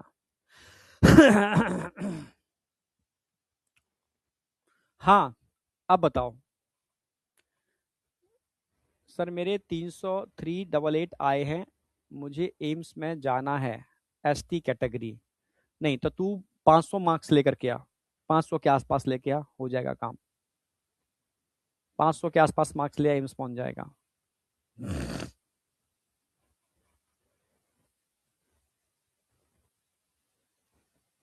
अब आया दिमाग में, नहीं आया दिमाग में सेट? बहुत बढ़िया।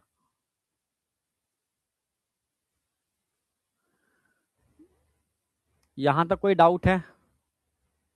देख बेटा, रिजर्वेशन ये अब सही है क्या गलत है, मैं इस पर डिबेट नहीं करूंगा कभी, ठीक है। बट मैं इतना चाहता हूं कि जो, जैसे कल मुझे एक गार्ड मिला था, ठीक है, मतलब बहुत गरीब था, बहुत गरीब, मतलब वो एक, मतलब गार्ड समझ में आ गया ना, जो रात में ड्यूटी करते हैं। तो कह रहा है कि साहब मैं दिन में भी ड्यूटी करता हूँ, रात में ड्यूटी करता हूँ। तो उसके दो बच्चे हैं, एक बच्ची है एक बच्चा है। तो मैं पूछ लेता था कि कोई ज़रूरत है तो बता देना, पढ़ाई में दिक्कत है तो हम करा देंगे ऑनलाइन। तो उसने कहा कि साहब की अब नीट और जेई तो हम नहीं करा कर पाएंगे, आप पढ़ा भी दोगे तो हम आगे नहीं करा पाएंगे, इतना नहीं है, 10,000 रुपये मिलते हैं, जो पूरी फैमिली का पालन पोषण करना होता है, साइकिल पर आता है, और वो भी कब छूट जाए नौकरी पता नहीं, ठीक है। जनरल कैटेगरी से था। तो उसने कहा कि सर अब पॉलीटेक्निक में करा दिया है, ठीक है। तो वो यही बोल रहा था कि हाँ सर रिजर्वेशन मिलना चाहिए था हमें भी। तो मैं मानता हूँ कि एक सिस्टम बनना चाहिए, बट मतलब ये है कि ये इतना आसान नहीं है। तो कास्ट सिस्टम खत्म करना होगा, कोई कास्ट ही नहीं, हम इंडियंस हैं सारे के सारे। ये चीजें अगर हो जाए ना तो चीजें हो सकती हैं, कोई जाति का चक्कर ही ना हो, सब इंडियंस हैं, सब एक हैं, और इससे पावर बढ़ेगी, ठीक है। वो चीजें खत्म करनी होंगी, मतलब धीरे धीरे धीरे धीरे चीजें, क्योंकि ये चीजें बनाई गई थी, क्योंकि जो मैं अब समझ पाया समझ के कि अंग्रेज और जिससे पहले जो शासन होते आए हैं, ठीक है, तो उन्होंने पता था इंडिया इतना पावरफुल था पहले, और अगर ये सारे एक हो गए ना तो पूरी दुनिया पर राज करेंगे ये, ठीक है। तो इनको एक नहीं होने दो। तो कुछ ना कुछ चीजें ऐसी बांट दी गई, ठीक है, कास्टिज्म बना दी, मतलब कास्टिज्म तो पहले था बट उसको उस तरीके से गंदा कर दिया गया कि इतनी मतलब चीजें भर दी गई, बड़ा मुश्किल है मतलब चीजें, ठीक है। बट हाँ, कास्टिज्म अगर खत्म होता है तो ये चीजें खत्म हो सकती है, ठीक है। तो बस वही सब चीजें, पर इस पे कोई डिबेट करने का कोई मतलब ही नहीं बनता, जो मैं समझ पा रहा हूँ। जब तक एक आम इंसान चीजों को नहीं समझेगा कि हाँ यार किसको एक्चुअल में जनरली चीजें मिलनी चाहिए, किसको नहीं मिलनी चाहिए, ठीक है। जो IAS PCS हैं तो वो उसको अगर यूज कर रहे हैं, या जो बहुत बड़े बड़े बिजनेसमैन हैं वो यूज कर रहे हैं, तो गलत है, ठीक है, क्योंकि उनको लगता है कि यार वास्तव में एक बहुत गरीब है, अगर उससे उसका भला हो जाए तो उनको दे देना चाहिए, यार तुम यूज करो उसको। बस मैं यही कहूंगा, जो बहुत टॉप लीड्स कर रहे हैं, ठीक है, जो बहुत मतलब लग्जरियस में आते हैं यार, वो इसको यूज करते हैं, तो थोड़ा सा वहां थोड़ा सा फील हो जाता है, ठीक है। बट हाँ चलो, अब देखते हैं क्या कंडीशंस बनती हैं, क्या होता है। पर या ऐसा करना चाहिए कि आगे आने वाली 10 सालों तक ये रहे, फिर धीरे धीरे लोग इसका मतलब जो छोड़ना चाहे, जैसे एक बार गैस का निकाला था, जो लोग गैस का सिलेंडर पूरा खरीद सकते हैं वो सब्सिडी छोड़ दें, ठीक है। तो ऐसा कुछ रूल्स बनाना चाहिए, जो लोग इस कैटेगरी से ऊपर वाली कैटेगरी में, मतलब जिनमें पैसा है, अच्छी जॉब्स हैं, टॉप लीड्स करते हैं, तो वो इस चीज को किसी को दे सकते हैं, मतलब अपना वो उसको किसी को बेनिफिट दे सकते हैं, किसी गरीब को, किसी को, उसको। तो धीरे धीरे चीज मुहिम चले, तब जाकर के जो टॉप पर, मैंने कहा टॉप लीड भी छोड़ देना, ये टॉप लीड वाले तो बहुत सारे गरीबों का फायदा हो जाएगा, ठीक है। बट वही है ना कि कोई छोड़ना ही नहीं चाहता, ठीक है। हाँ तो बस वही है। तो पर ये लाइक एक टाइमलाइन बनाई जाए कि 10 सालों के अंदर ये चीज ऐसे ऐसे ऐसे डायरेक्शन में चलेगी, 10 सालों के बाद तो लोग, ऐसा नहीं है कि मतलब आ, मतलब मैं जिन बच्चों को जानता हूँ वो ऐसी कैटेगरी से बिलोंग भी करते हैं और बहुत टैलेंटेड हैं, वो जनरल की रैंक को मतलब तोड़ते हैं वो तगड़े तरीके से। तो चीजें हर जगह है, तो उनको भी कभी कभी लगता है सर मतलब फालतू में, मतलब हमको उसमें काउंट करते हैं, अगले अड़ी हम टैलेंटेड हैं। और चलो खैर क्या बात करें, मतलब ये है कि हर मतलब टैलेंट अंदर से आता है, इससे नहीं आता। और ऐसे से मैं जनरल कैटेगरी दिखा दूं जो गधे हो गए हैं बिल्कुल, मतलब चीजें छोड़ते जा रहे हैं। तो हर जगह हर चीजें हैं, तो जहां अगर टैलेंट है तो ये कास्टिज्म खत्म कर दो, कोई कास्ट आस्ट नहीं है, ठीक है। जो टैलेंटेड है उसको मौका मिलेगा, ठीक है। और जो गरीब है, जो वाकई में नहीं पढ़ सकता, उसको सपोर्ट मिलनी चाहिए तगड़ी वाली, ठीक है। ऐसा अगर हो, पर ये एकदम नहीं होगा। अगर सारी दुनिया मतलब इंडिया मिलके चाहे, क्योंकि इंडिया में ये इतना सब कुछ है, इसको एक ड्यूरेशन बनाया जाए कि यार 10 साल 15 साल 20 साल के लिए एक ड्यूरेशन बनाते हैं, और धीरे धीरे धीरे धीरे इसमें कुछ चेंजेस करते हैं, ठीक है। तब तक जो लोग, जो नई जनरेशन आएगी, जो बच्चे नई जनरेशन पैदा हो रही है, तो वो पहले से स्ट्रांग होंगे। जैसे आपको पहले से पता कर दिया जाए कि 10th और 12th के मार्क्स जुड़ेंगे नीट के एग्जाम के अंदर, पर आप क्या चाहते हो सर इस साल से ना हो, क्योंकि हम 12th 9 10th और 12th दे चुके हैं ना। तो सही बात है, नहीं होना चाहिए। हाँ, पर ये कहा जाए कि 5 साल बाद चीज लागू होगी, तो 5 साल में बच्चा क्या होगा ना, जो अभी 7 6 में होगा, तो हमें पता होगा बच्चे 5 साल बाद 10th और 12th के मार्क्स जुड़ेंगे, तो हम इन बच्चों को बेस स्ट्रॉन्ग कर देंगे। हम पहले से इनको 7th में अच्छा पढ़ाएंगे, 10th में अच्छा पढ़ाएंगे, फिर 11 12th में बहुत अच्छा पढ़ाएंगे, अच्छे मार्क्स लेकर के आएंगे बोर्ड के अंदर, फिर इसको ऐड कर लेंगे, तो हो गया ना बढ़िया। तो एक ड्यूरेशन दिया जाए और ड्यूरेशन में चीजों को पीछे से स्ट्रॉन्ग किया जाए, तो हो सकता है, कोई बहुत बड़ी बात नहीं है, ठीक है। तो एक मतलब बता रहा हूं मैं, ठीक है। चलो करें स्टार्ट। बाद बाकी का तो अभी तो रहेगा, ये इतना आसान चीजें नहीं होती, ठीक है, क्योंकि संविधान से लेकर के सारी डॉक्यूमेंटेशन सब जगह मतलब है, इतना आसान नहीं है। अब आ जाओ यहां तक, मुझे बताओ कोई डाउट है किसी को नर्वस रेगुलेशन के अंदर? नर्वस रेगुलेशन के अंदर कोई डाउट है किसी को?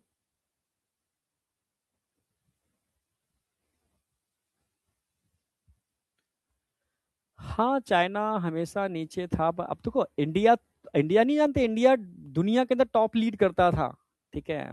पर अब देखो, जो मतलब इंडिया टॉप पर इकोनॉमी थी इंडिया की, वो अब तक डाउन हो गई है बिल्कुल, मतलब बहुत बुरी स्थिति हो गई है,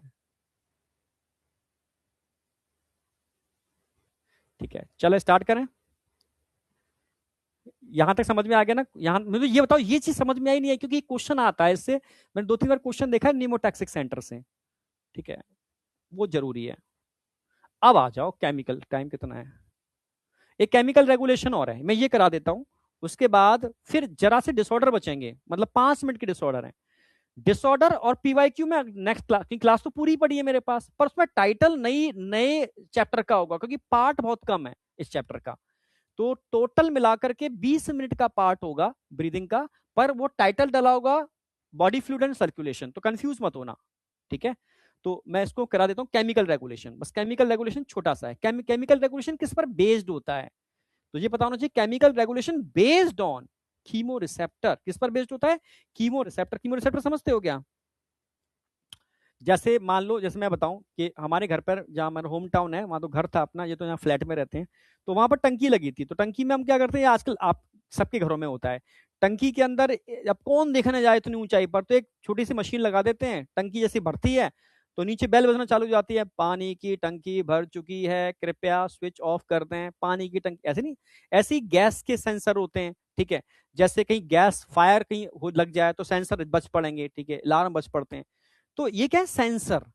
it is a chemo receptor कह सकते हो, ऐसे बॉडी में नेचर ने क्या लगाया, कीमो रिसेप्टर सेंसर लगा दिए, उस पर बेस्ड है। तो मैं बता रहा हूं केमिकल रेगुलेशन, ये एनसीईआरटी में दे रखा है, ये किस पर बेस्ड है? बेस्ड ऑन किस पर बेस्ड है? Based on chemo receptor, chemo receptor based on, अरे कीमो रिसेप्टर किस पर बेस्ड है? बेस्ड ऑन कीमो रिसेप्टर, जो किसके लिए सेंसिटिव होते हैं, जैसे वो पानी के लिए सेंसिटिव था, गैस वाला गैस के लिए सेंसिटिव है, फायर वाला फायर के लिए सेंसिटिव है, तो ये किसके लिए सेंसिटिव है? Sense chemo receptor sensitive for,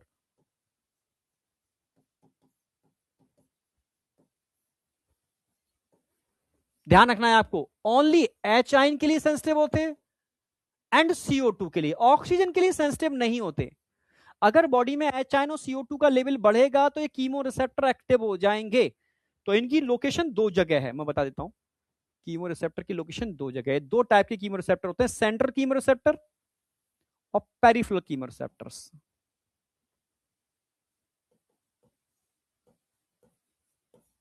centre chemo receptor और पेरिफेरल कीमो रिसेप्टर।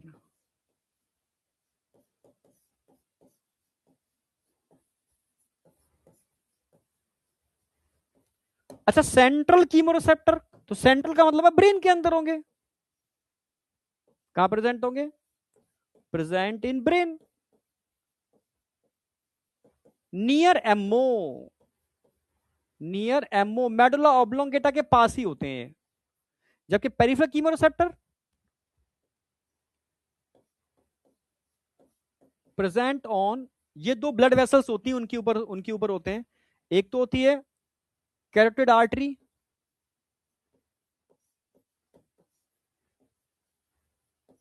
ये कैसी आर्टरी है? जो आपके ब्रेन में ब्लड को लेकर के जाती है। और अगला होता है पूरी बॉडी में ब्लड को लेकर जाती है, एओर्टा। एओर्टा ये पूरी बॉडी में ब्लड को लेकर जाती है। अगर मैं डायग्रामेटिकली दिखाना चाहूं तो दिखा भी सकता हूं। जैसे मान लो ये आपका हार्ट है, ये हार्ट है, और हार्ट में आप जानते हो एक सबसे बड़ी आर्टरी होती है, ये पहले तो ये निकलेगी, एओर्टा बोलेंगे, aorta it is the largest artery of the our body. और ऊपर ब्रेन में चलेगी कैरोटिड आर्टरी, ये पूरी बॉडी में लेके जाएगा, ये पूरी बॉडी में लेके जाएगा, इसको एओर्टा बोलते हैं, एओर्टा। इससे बॉडी की सारी आर्टरी निकलती हैं और बॉडी के अलग अलग ऑर्गन में ब्लड को लेके जाएंगी। और ये होगी कैरोटिड आर्टरी जो आपके ब्रेन में ब्लड को लेके जाएगी, ब्रेन के अंदर, ये ब्रेन में लेके जाएगी। ये भी बहुत इंपॉर्टेंट है, ये भी बहुत इंपॉर्टेंट है। तो इन्हीं के ऊपर लगे होते हैं, यहाँ देखो कैरोटिड आर्टरी पे लगे होंगे सेंसर रिसेप्टर, ये पेरिफेरल कीमोरिसेप्टर है, कैरोटिड आर्टरी पे लगे हैं। ऐसी एओर्टा पर भी लगे होंगे, एओर्टा पर भी लगे होंगे, एओर्टा, एओर्टा पर भी लगे होंगे। यानी जैसे ही आपके ऑक्सीजनेटेड ब्लड में HNCO2 बढ़ेंगे, ये सिग्नल भेज देंगे एमओ के पास, समझना मेरी बात। तो ये तो कैरोटिड आर्टरी हो गई, ये एओर्टा हो गया, ठीक है। तो जैसे यहां पर क्या होगा, कंडीशन लिख रहा हूं मैं, if HNCO2 increase in, brain में एक फ्लूइड होता है CSF, सेरिब्रोस्पाइनल फ्लूइड। अगर इस फ्लूइड में HNCO2 बढ़ जाएंगे, ये कीमोरिसेप्टर एक्टिवेट हो जाएंगे। हाँ, अगर आपके ब्लड में if increase HN and CO2 in oxygenated blood, किसमें? ऑक्सीजनेटेड ब्लड, डी में तो होते ही हैं, पर ऑक्सीजनेटेड ब्लड में अगर इनका लेवल बढ़ गया तो पेरिफेरल कीमोरिसेप्टर एक्टिवेट हो जाएंगे। ये सिग्नल कहां भेजते हैं? सीधा मेडुला ऑब्लोंगेटा के पास, एमओ के पास, कि भैया जाग जा, ये बढ़ चुके हैं, तेजी से ब्रीदिंग करके निकाल इनको बाहर। हाँ, अगर ये बढ़ जाएंगे तो ये भी सिग्नल इसी के पास भेजेंगे। फाइनली सिग्नल जाएगा किसके पास? एमओ के पास, मेडुला ऑब्लोंगेटा के पास। ये क्या काम करता है? इंक्रीज कर देता है rate of breathing, rate of breathing, rate of breathing को बढ़ा देगा, जिसकी वजह से ये HN न्यूट्रल हो जाएंगे, क्योंकि CO2 बाहर निकलना चालू हो जाएगी। CO2 बढ़ेगी, HN बढ़ेंगे, CO2 घटेगी, HN घटेंगे, सिंपल सी बात है। समझ में आ गया? ये प्रॉपर रेगुलेशन हो गया, ठीक है। सारा रेगुलेशन मैंने करा दिया है, अच्छी तरीके से समझ में आ भी गया होगा, ठीक है। ये क्लास बंद हो उससे पहले समझ में आ गया होगा। अब डिसऑर्डर मैं छोड़ के जा रहा हूं, ये एनसीईआरटी की लाइन्स है, ये एनसीईआरटी की लाइन्स है, ठीक है, ये एनसीईआरटी की लाइन्स है और ये एनसीईआरटी की लाइन्स है। इनको समझाऊंगा अगली क्लास के अंदर, चैप्टर पूरा खत्म हो गया, समझाऊंगा इनको अगली क्लास के अंदर, ठीक है।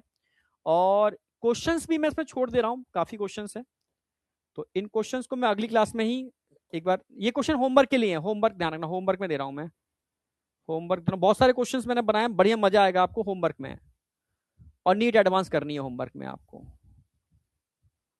तो होमवर्क मैंने लगा दिया है, ये होमवर्क में सारे क्वेश्चन कर लोगे आप, लास्ट के कुछ क्वेश्चन नहीं कर पाओगे, लास्ट के 2 क्वेश्चन अभी नहीं होंगे, ये मैं कराऊंगा, ये क्वेश्चन नहीं होंगे आपसे, अभी नहीं होगा, ये क्वेश्चन मैं कराऊंगा, अभी नहीं होगा, डिसऑर्डर वाले क्वेश्चन मैं कराऊंगा, अभी नहीं होंगे, डिसऑर्डर वाले नहीं होंगे अभी आपसे, हाई माउंटेन ये नहीं होगा अभी, ठीक है, ये कर लोगे आप,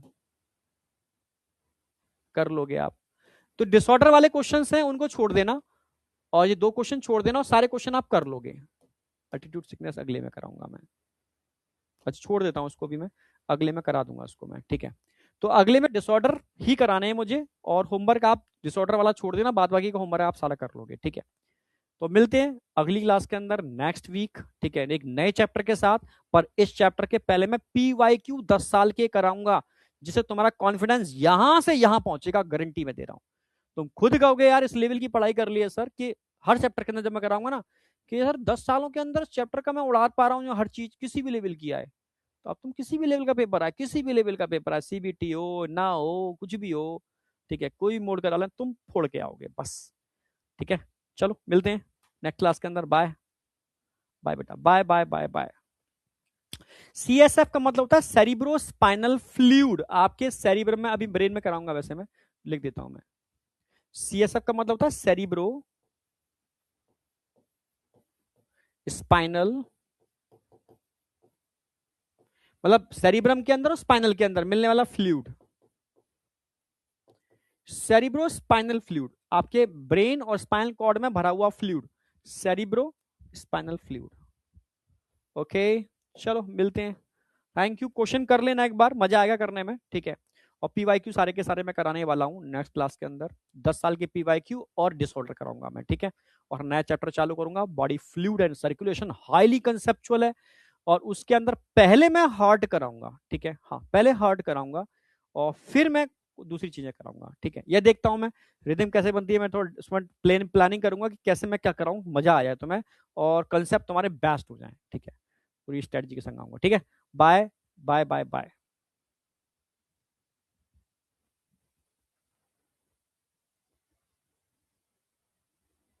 ठीक है, क्वेश्चंस की पीडीएफ दे दूंगा मैं। Okay okay okay, done.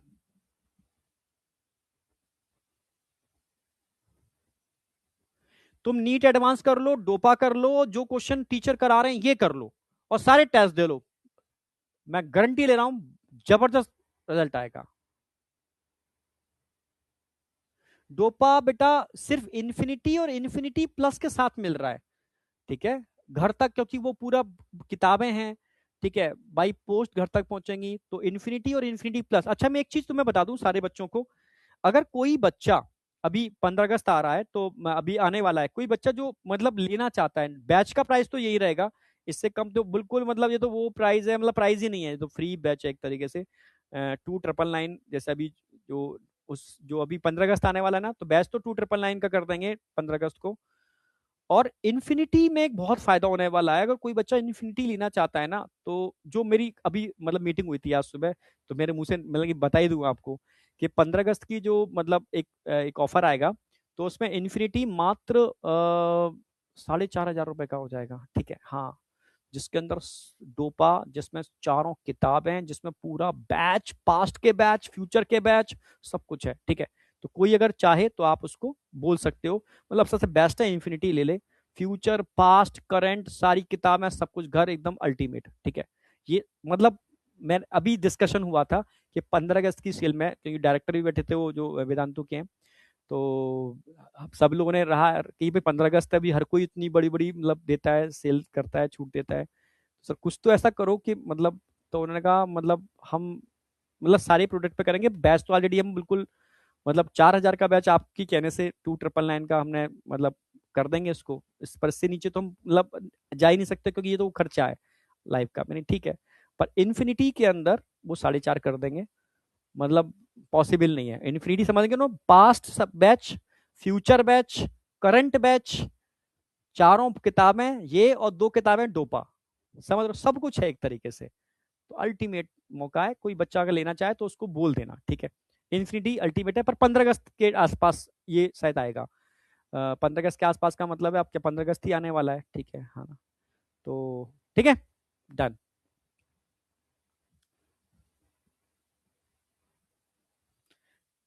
मैंने कहा जो कैपेबल है बेटा लेने के लिए, उनके लिए कोई, देखो मैं बताऊं, मैंने अभी हम लोग रिजर्वेशन की बात कर रहे थे, मैं भी यही कह रहा था, जो बच्चा 200 400 रुपए मतलब देखो अपना, तुम ये देखो अपने चीजों को वैल्यू दो, आप क्या कर रहे हो, अगर आपने टारगेट बहुत बड़ा बना रखा है, आप जानते हो कि नीट का एग्जाम मेरी लाइफ को बदल सकता है, तो उसको 500 1000 रुपए से तोलोगे ना, तो उसकी वैल्यू बहुत कम हो जाएगी, तो वो मिलेगी नहीं, ठीक है। देखिए देखिए, आपकी वैल्यू आपके दिमाग में चल क्या रहा है, और आपके दिमाग में 2 2 10 10 रुपए की चीजें चल रही हैं, उससे कंपैरिजन कर रहे हो नीट डॉक्टर बनने को, तो बेटा मतलब मैं बता रहा हूँ कि आप वैल्यू देना सीखो। कई बच्चा, हर बच्चा कहता है ना कि सर प्लीज सर 50 रुपए कम कर दो, 100 रुपए कम कर दो, मैं नहीं बेटा, फिर तो तू वो टारगेट ही नहीं लेके जा, तेरी वैल्यू नहीं है तेरे अंदर उस चीज की, तू कितनी बड़ी चीजों की तैयारी कर रहा है, तू कितनी बड़ी चीजें कर रहा है। जो बच्चा टॉप रैंक फोड़ता है, इसकी फर्स्ट रैंक आती है, वो 1 2 करोड़ रुपए तो ऐसे ही वो उसको मिल जाते हैं, 1 2 करोड़ रुपए मिल जाते हैं मात्र, समझ रहे, छोटी छोटी चीज, इन चीजों से ही। जब वो सेलेक्ट होके पहली रैंक लेकर के आता है, उसको कोचिंगों की तरफ से मिलते हैं, नहीं क्या क्या ऐड की तरफ से मिलते हैं, मतलब ऐसे ही सोचो। तो तुम्हें वैल्यू होनी चाहिए, तुम जो कर रहे हो ना वो कितना बड़ा काम कर रहे हो, ठीक है। तो बस मैं, तुम जिस चीज को जितनी वैल्यू दोगे ना, वो रिवर्ट में तुम्हें उतना ही तुम्हें चीजें देगी। अगर तुम उस चीज को वैल्यू बहुत कम दोगे तो रिवर्ट में तुम्हें कम ही चीजें मिलेंगी। रिवर्ट तुम वैल्यू ज्यादा देते हो तो रिवर्ट में तुम्हें उसका रिवर्ट बहुत ज्यादा मिलता है। ये मतलब मैं एक बता रहा हूं, मैं बस एक मतलब थॉट प्रोसेस है, आपके ब्रेन का लोचा है। मतलब हमारा ब्रेन जिसको वैल्यू देता है ना, जैसे मैं सिंपल, चाहे तुम्हें लगे ना लगे, जब ऑफलाइन होता था ना, ऑफलाइन के अंदर पेरेंट्स इन्वॉल्व होते थे, बच्चे के एडमिशन में 3-4 लाख खर्च होते थे, तो पेरेंट्स सीरियस होता था, बच्चा सीरियस होता था कि 3 लाख रुपए खर्च हो रहे हैं। पेरेंट्स पूरा नौकरी छोड़ करके बच्चे के संग लगा हुआ है, ठीक है, सब ऑफलाइन गोटा में पहुंच रहे हैं। मैंने क्यों भैया, एनडीटी की तैयारी करा रहे हैं, हम सब नौकरी छोड़ करके आ गए, बच्चे के संग रहेंगे, तो पूरा माहौल ही सीरियस है, ठीक है। और अभी मैंने पेरेंट्स से मिलता था जब ऑनलाइन आ गया हम 3,000, तो पेरेंट्स क्या कर रहा है, हंसने लगा, सर 3,000 में कोई तैयारी होती है 3-4 हजार रुपए में, ठीक है, ये तो टाइम पास कर रहे हो, बेवकूफ बना रहे हैं बच्चों को आप, समझ में आ गया। तब मेरे समझ में आया कि मुझे पता है कि हम जो पढ़ा रहे हैं ना वो ऑफलाइन में भी कहीं नहीं कोई मिल सकता, गारंटी में ले रहा हूं, ठीक है। तब मेरे समझ में आया सारा खेल वैल्यू का है, ठीक है, क्या आप वैल्यू क्या दे रहे हो उस चीज को। अगर आप वैल्यू दे रहे होते ना तो वो चीज रिबट में, तभी तो फिर बच्चों को सेलेक्ट क्यों नहीं हो रहे बच्चे, क्योंकि वैल्यू, वो वैल्यू पैसों से तोल रहे हैं, ठीक है, प्राइस से आपको वैल्यू लगा रहे हो कि जहां अगर यही ऑनलाइन, ठीक है। तभी तो वेदांतु ने भी स्टार्टिंग में कहा था हमसे कि सर हमारा जो ऑनलाइन कोर्स है वो 60,000 का है, और हम उससे रैंक्स निकालते हैं। अभी ओलंपियाड में हर साल उनका, ओलंपियाड के अंदर, इंटरनेशनल ओलंपियाड के अंदर गोल्ड और सिल्वर लेके आ रहा है हर साल, हर साल। तो उन्होंने कहा कारण क्या है कि सर हमारे कोर्सेज वो हैं जो प्राइम, मतलब बच्चे जो पेरेंट्स भी सीरियस होते हैं, जो पेरेंट्स 60,60,000 रुपए खर्च करेगा तो वो बच्चे के संग सीरियस ही लगेगा, बच्चा भी कहता है कि यार इतना पैसा गया है हमारा, तो वो सीरियस लगता है। तो और टीचर तो हमारे यहाँ ही सारे, ठीक है, तो हम बढ़िया हम करते हैं, तो बढ़िया निकालते हैं, चीजें निकलती हैं। तो आपने पैसा इतना कम कर दिया है, इतना कम कर दिया है कि लोग उसको वैल्यू नहीं देंगे, जो उनकी बात थी। तो और वैल्यू नहीं मिलती है तो चीजें, आप समझ रहे हो ना, कि आप कितना भी अच्छा कंटेंट दे दो उसको, कितना भी अच्छा दे दो, अगर वो वैल्यू नहीं दे रहा है ना तो रिवर्ट में उसको वो चीज मिलेगी नहीं। तो बार बार ड्रॉप लेता रहेगा, बस उसको लग रहा है कि सस्ता है, अच्छा ले लेते हैं, कर लेते हैं, हो गया नहीं हो गया, नहीं हो गया। ये सारा थॉट प्रोसेस है। मैं मतलब ये पूरी साइकोलॉजी है, तुम पढ़ोगे शायद, ठीक है, जब डॉक्टर बन जाओगे तब। तो मतलब ये चीज तो देखो, हम लोग तो लेके आते हैं कोई ऐसा बच्चा जो अभी पढ़ने में कैपेबल नहीं है, तो उसके लिए शायद 200, 300, 400 रुपए बहुत होंगे, ठीक है, उसको अगर मिल जाएंगे तो उसको 300, 400 बच जाएंगे, तो उसमें कुछ और खरीद लेगा, किताबें या कुछ और ले लेगा। जो ले सकता है तो उसको अफसोस नहीं करना चाहिए, यार मुझे तो 500 रुपए महंगा मिल गया, 200 रुपए महंगा मिल गया। आप कैपेबल तो ले लिए, क्या फर्क पड़ता है, क्योंकि आपने उसकी वैल्यू बहुत आंक रखी है ना, आप उसको वैल्यू दे रहे हो। यार मैं मतलब अगर मेरी रैंक फूट गई या मैं जो बनूंगा उससे मैं क्या किस लेवल का काम करूंगा, छोटा मोटा काम थोड़ा ना कर रहे हैं हम लोग बहुत बड़ा काम कर रहे हैं, सोचो, ठीक है, समझे। तो सारा खेल थॉट प्रोसेस का है, ठीक है। ओके बाय बेटा, बाय बाय बाय बाय।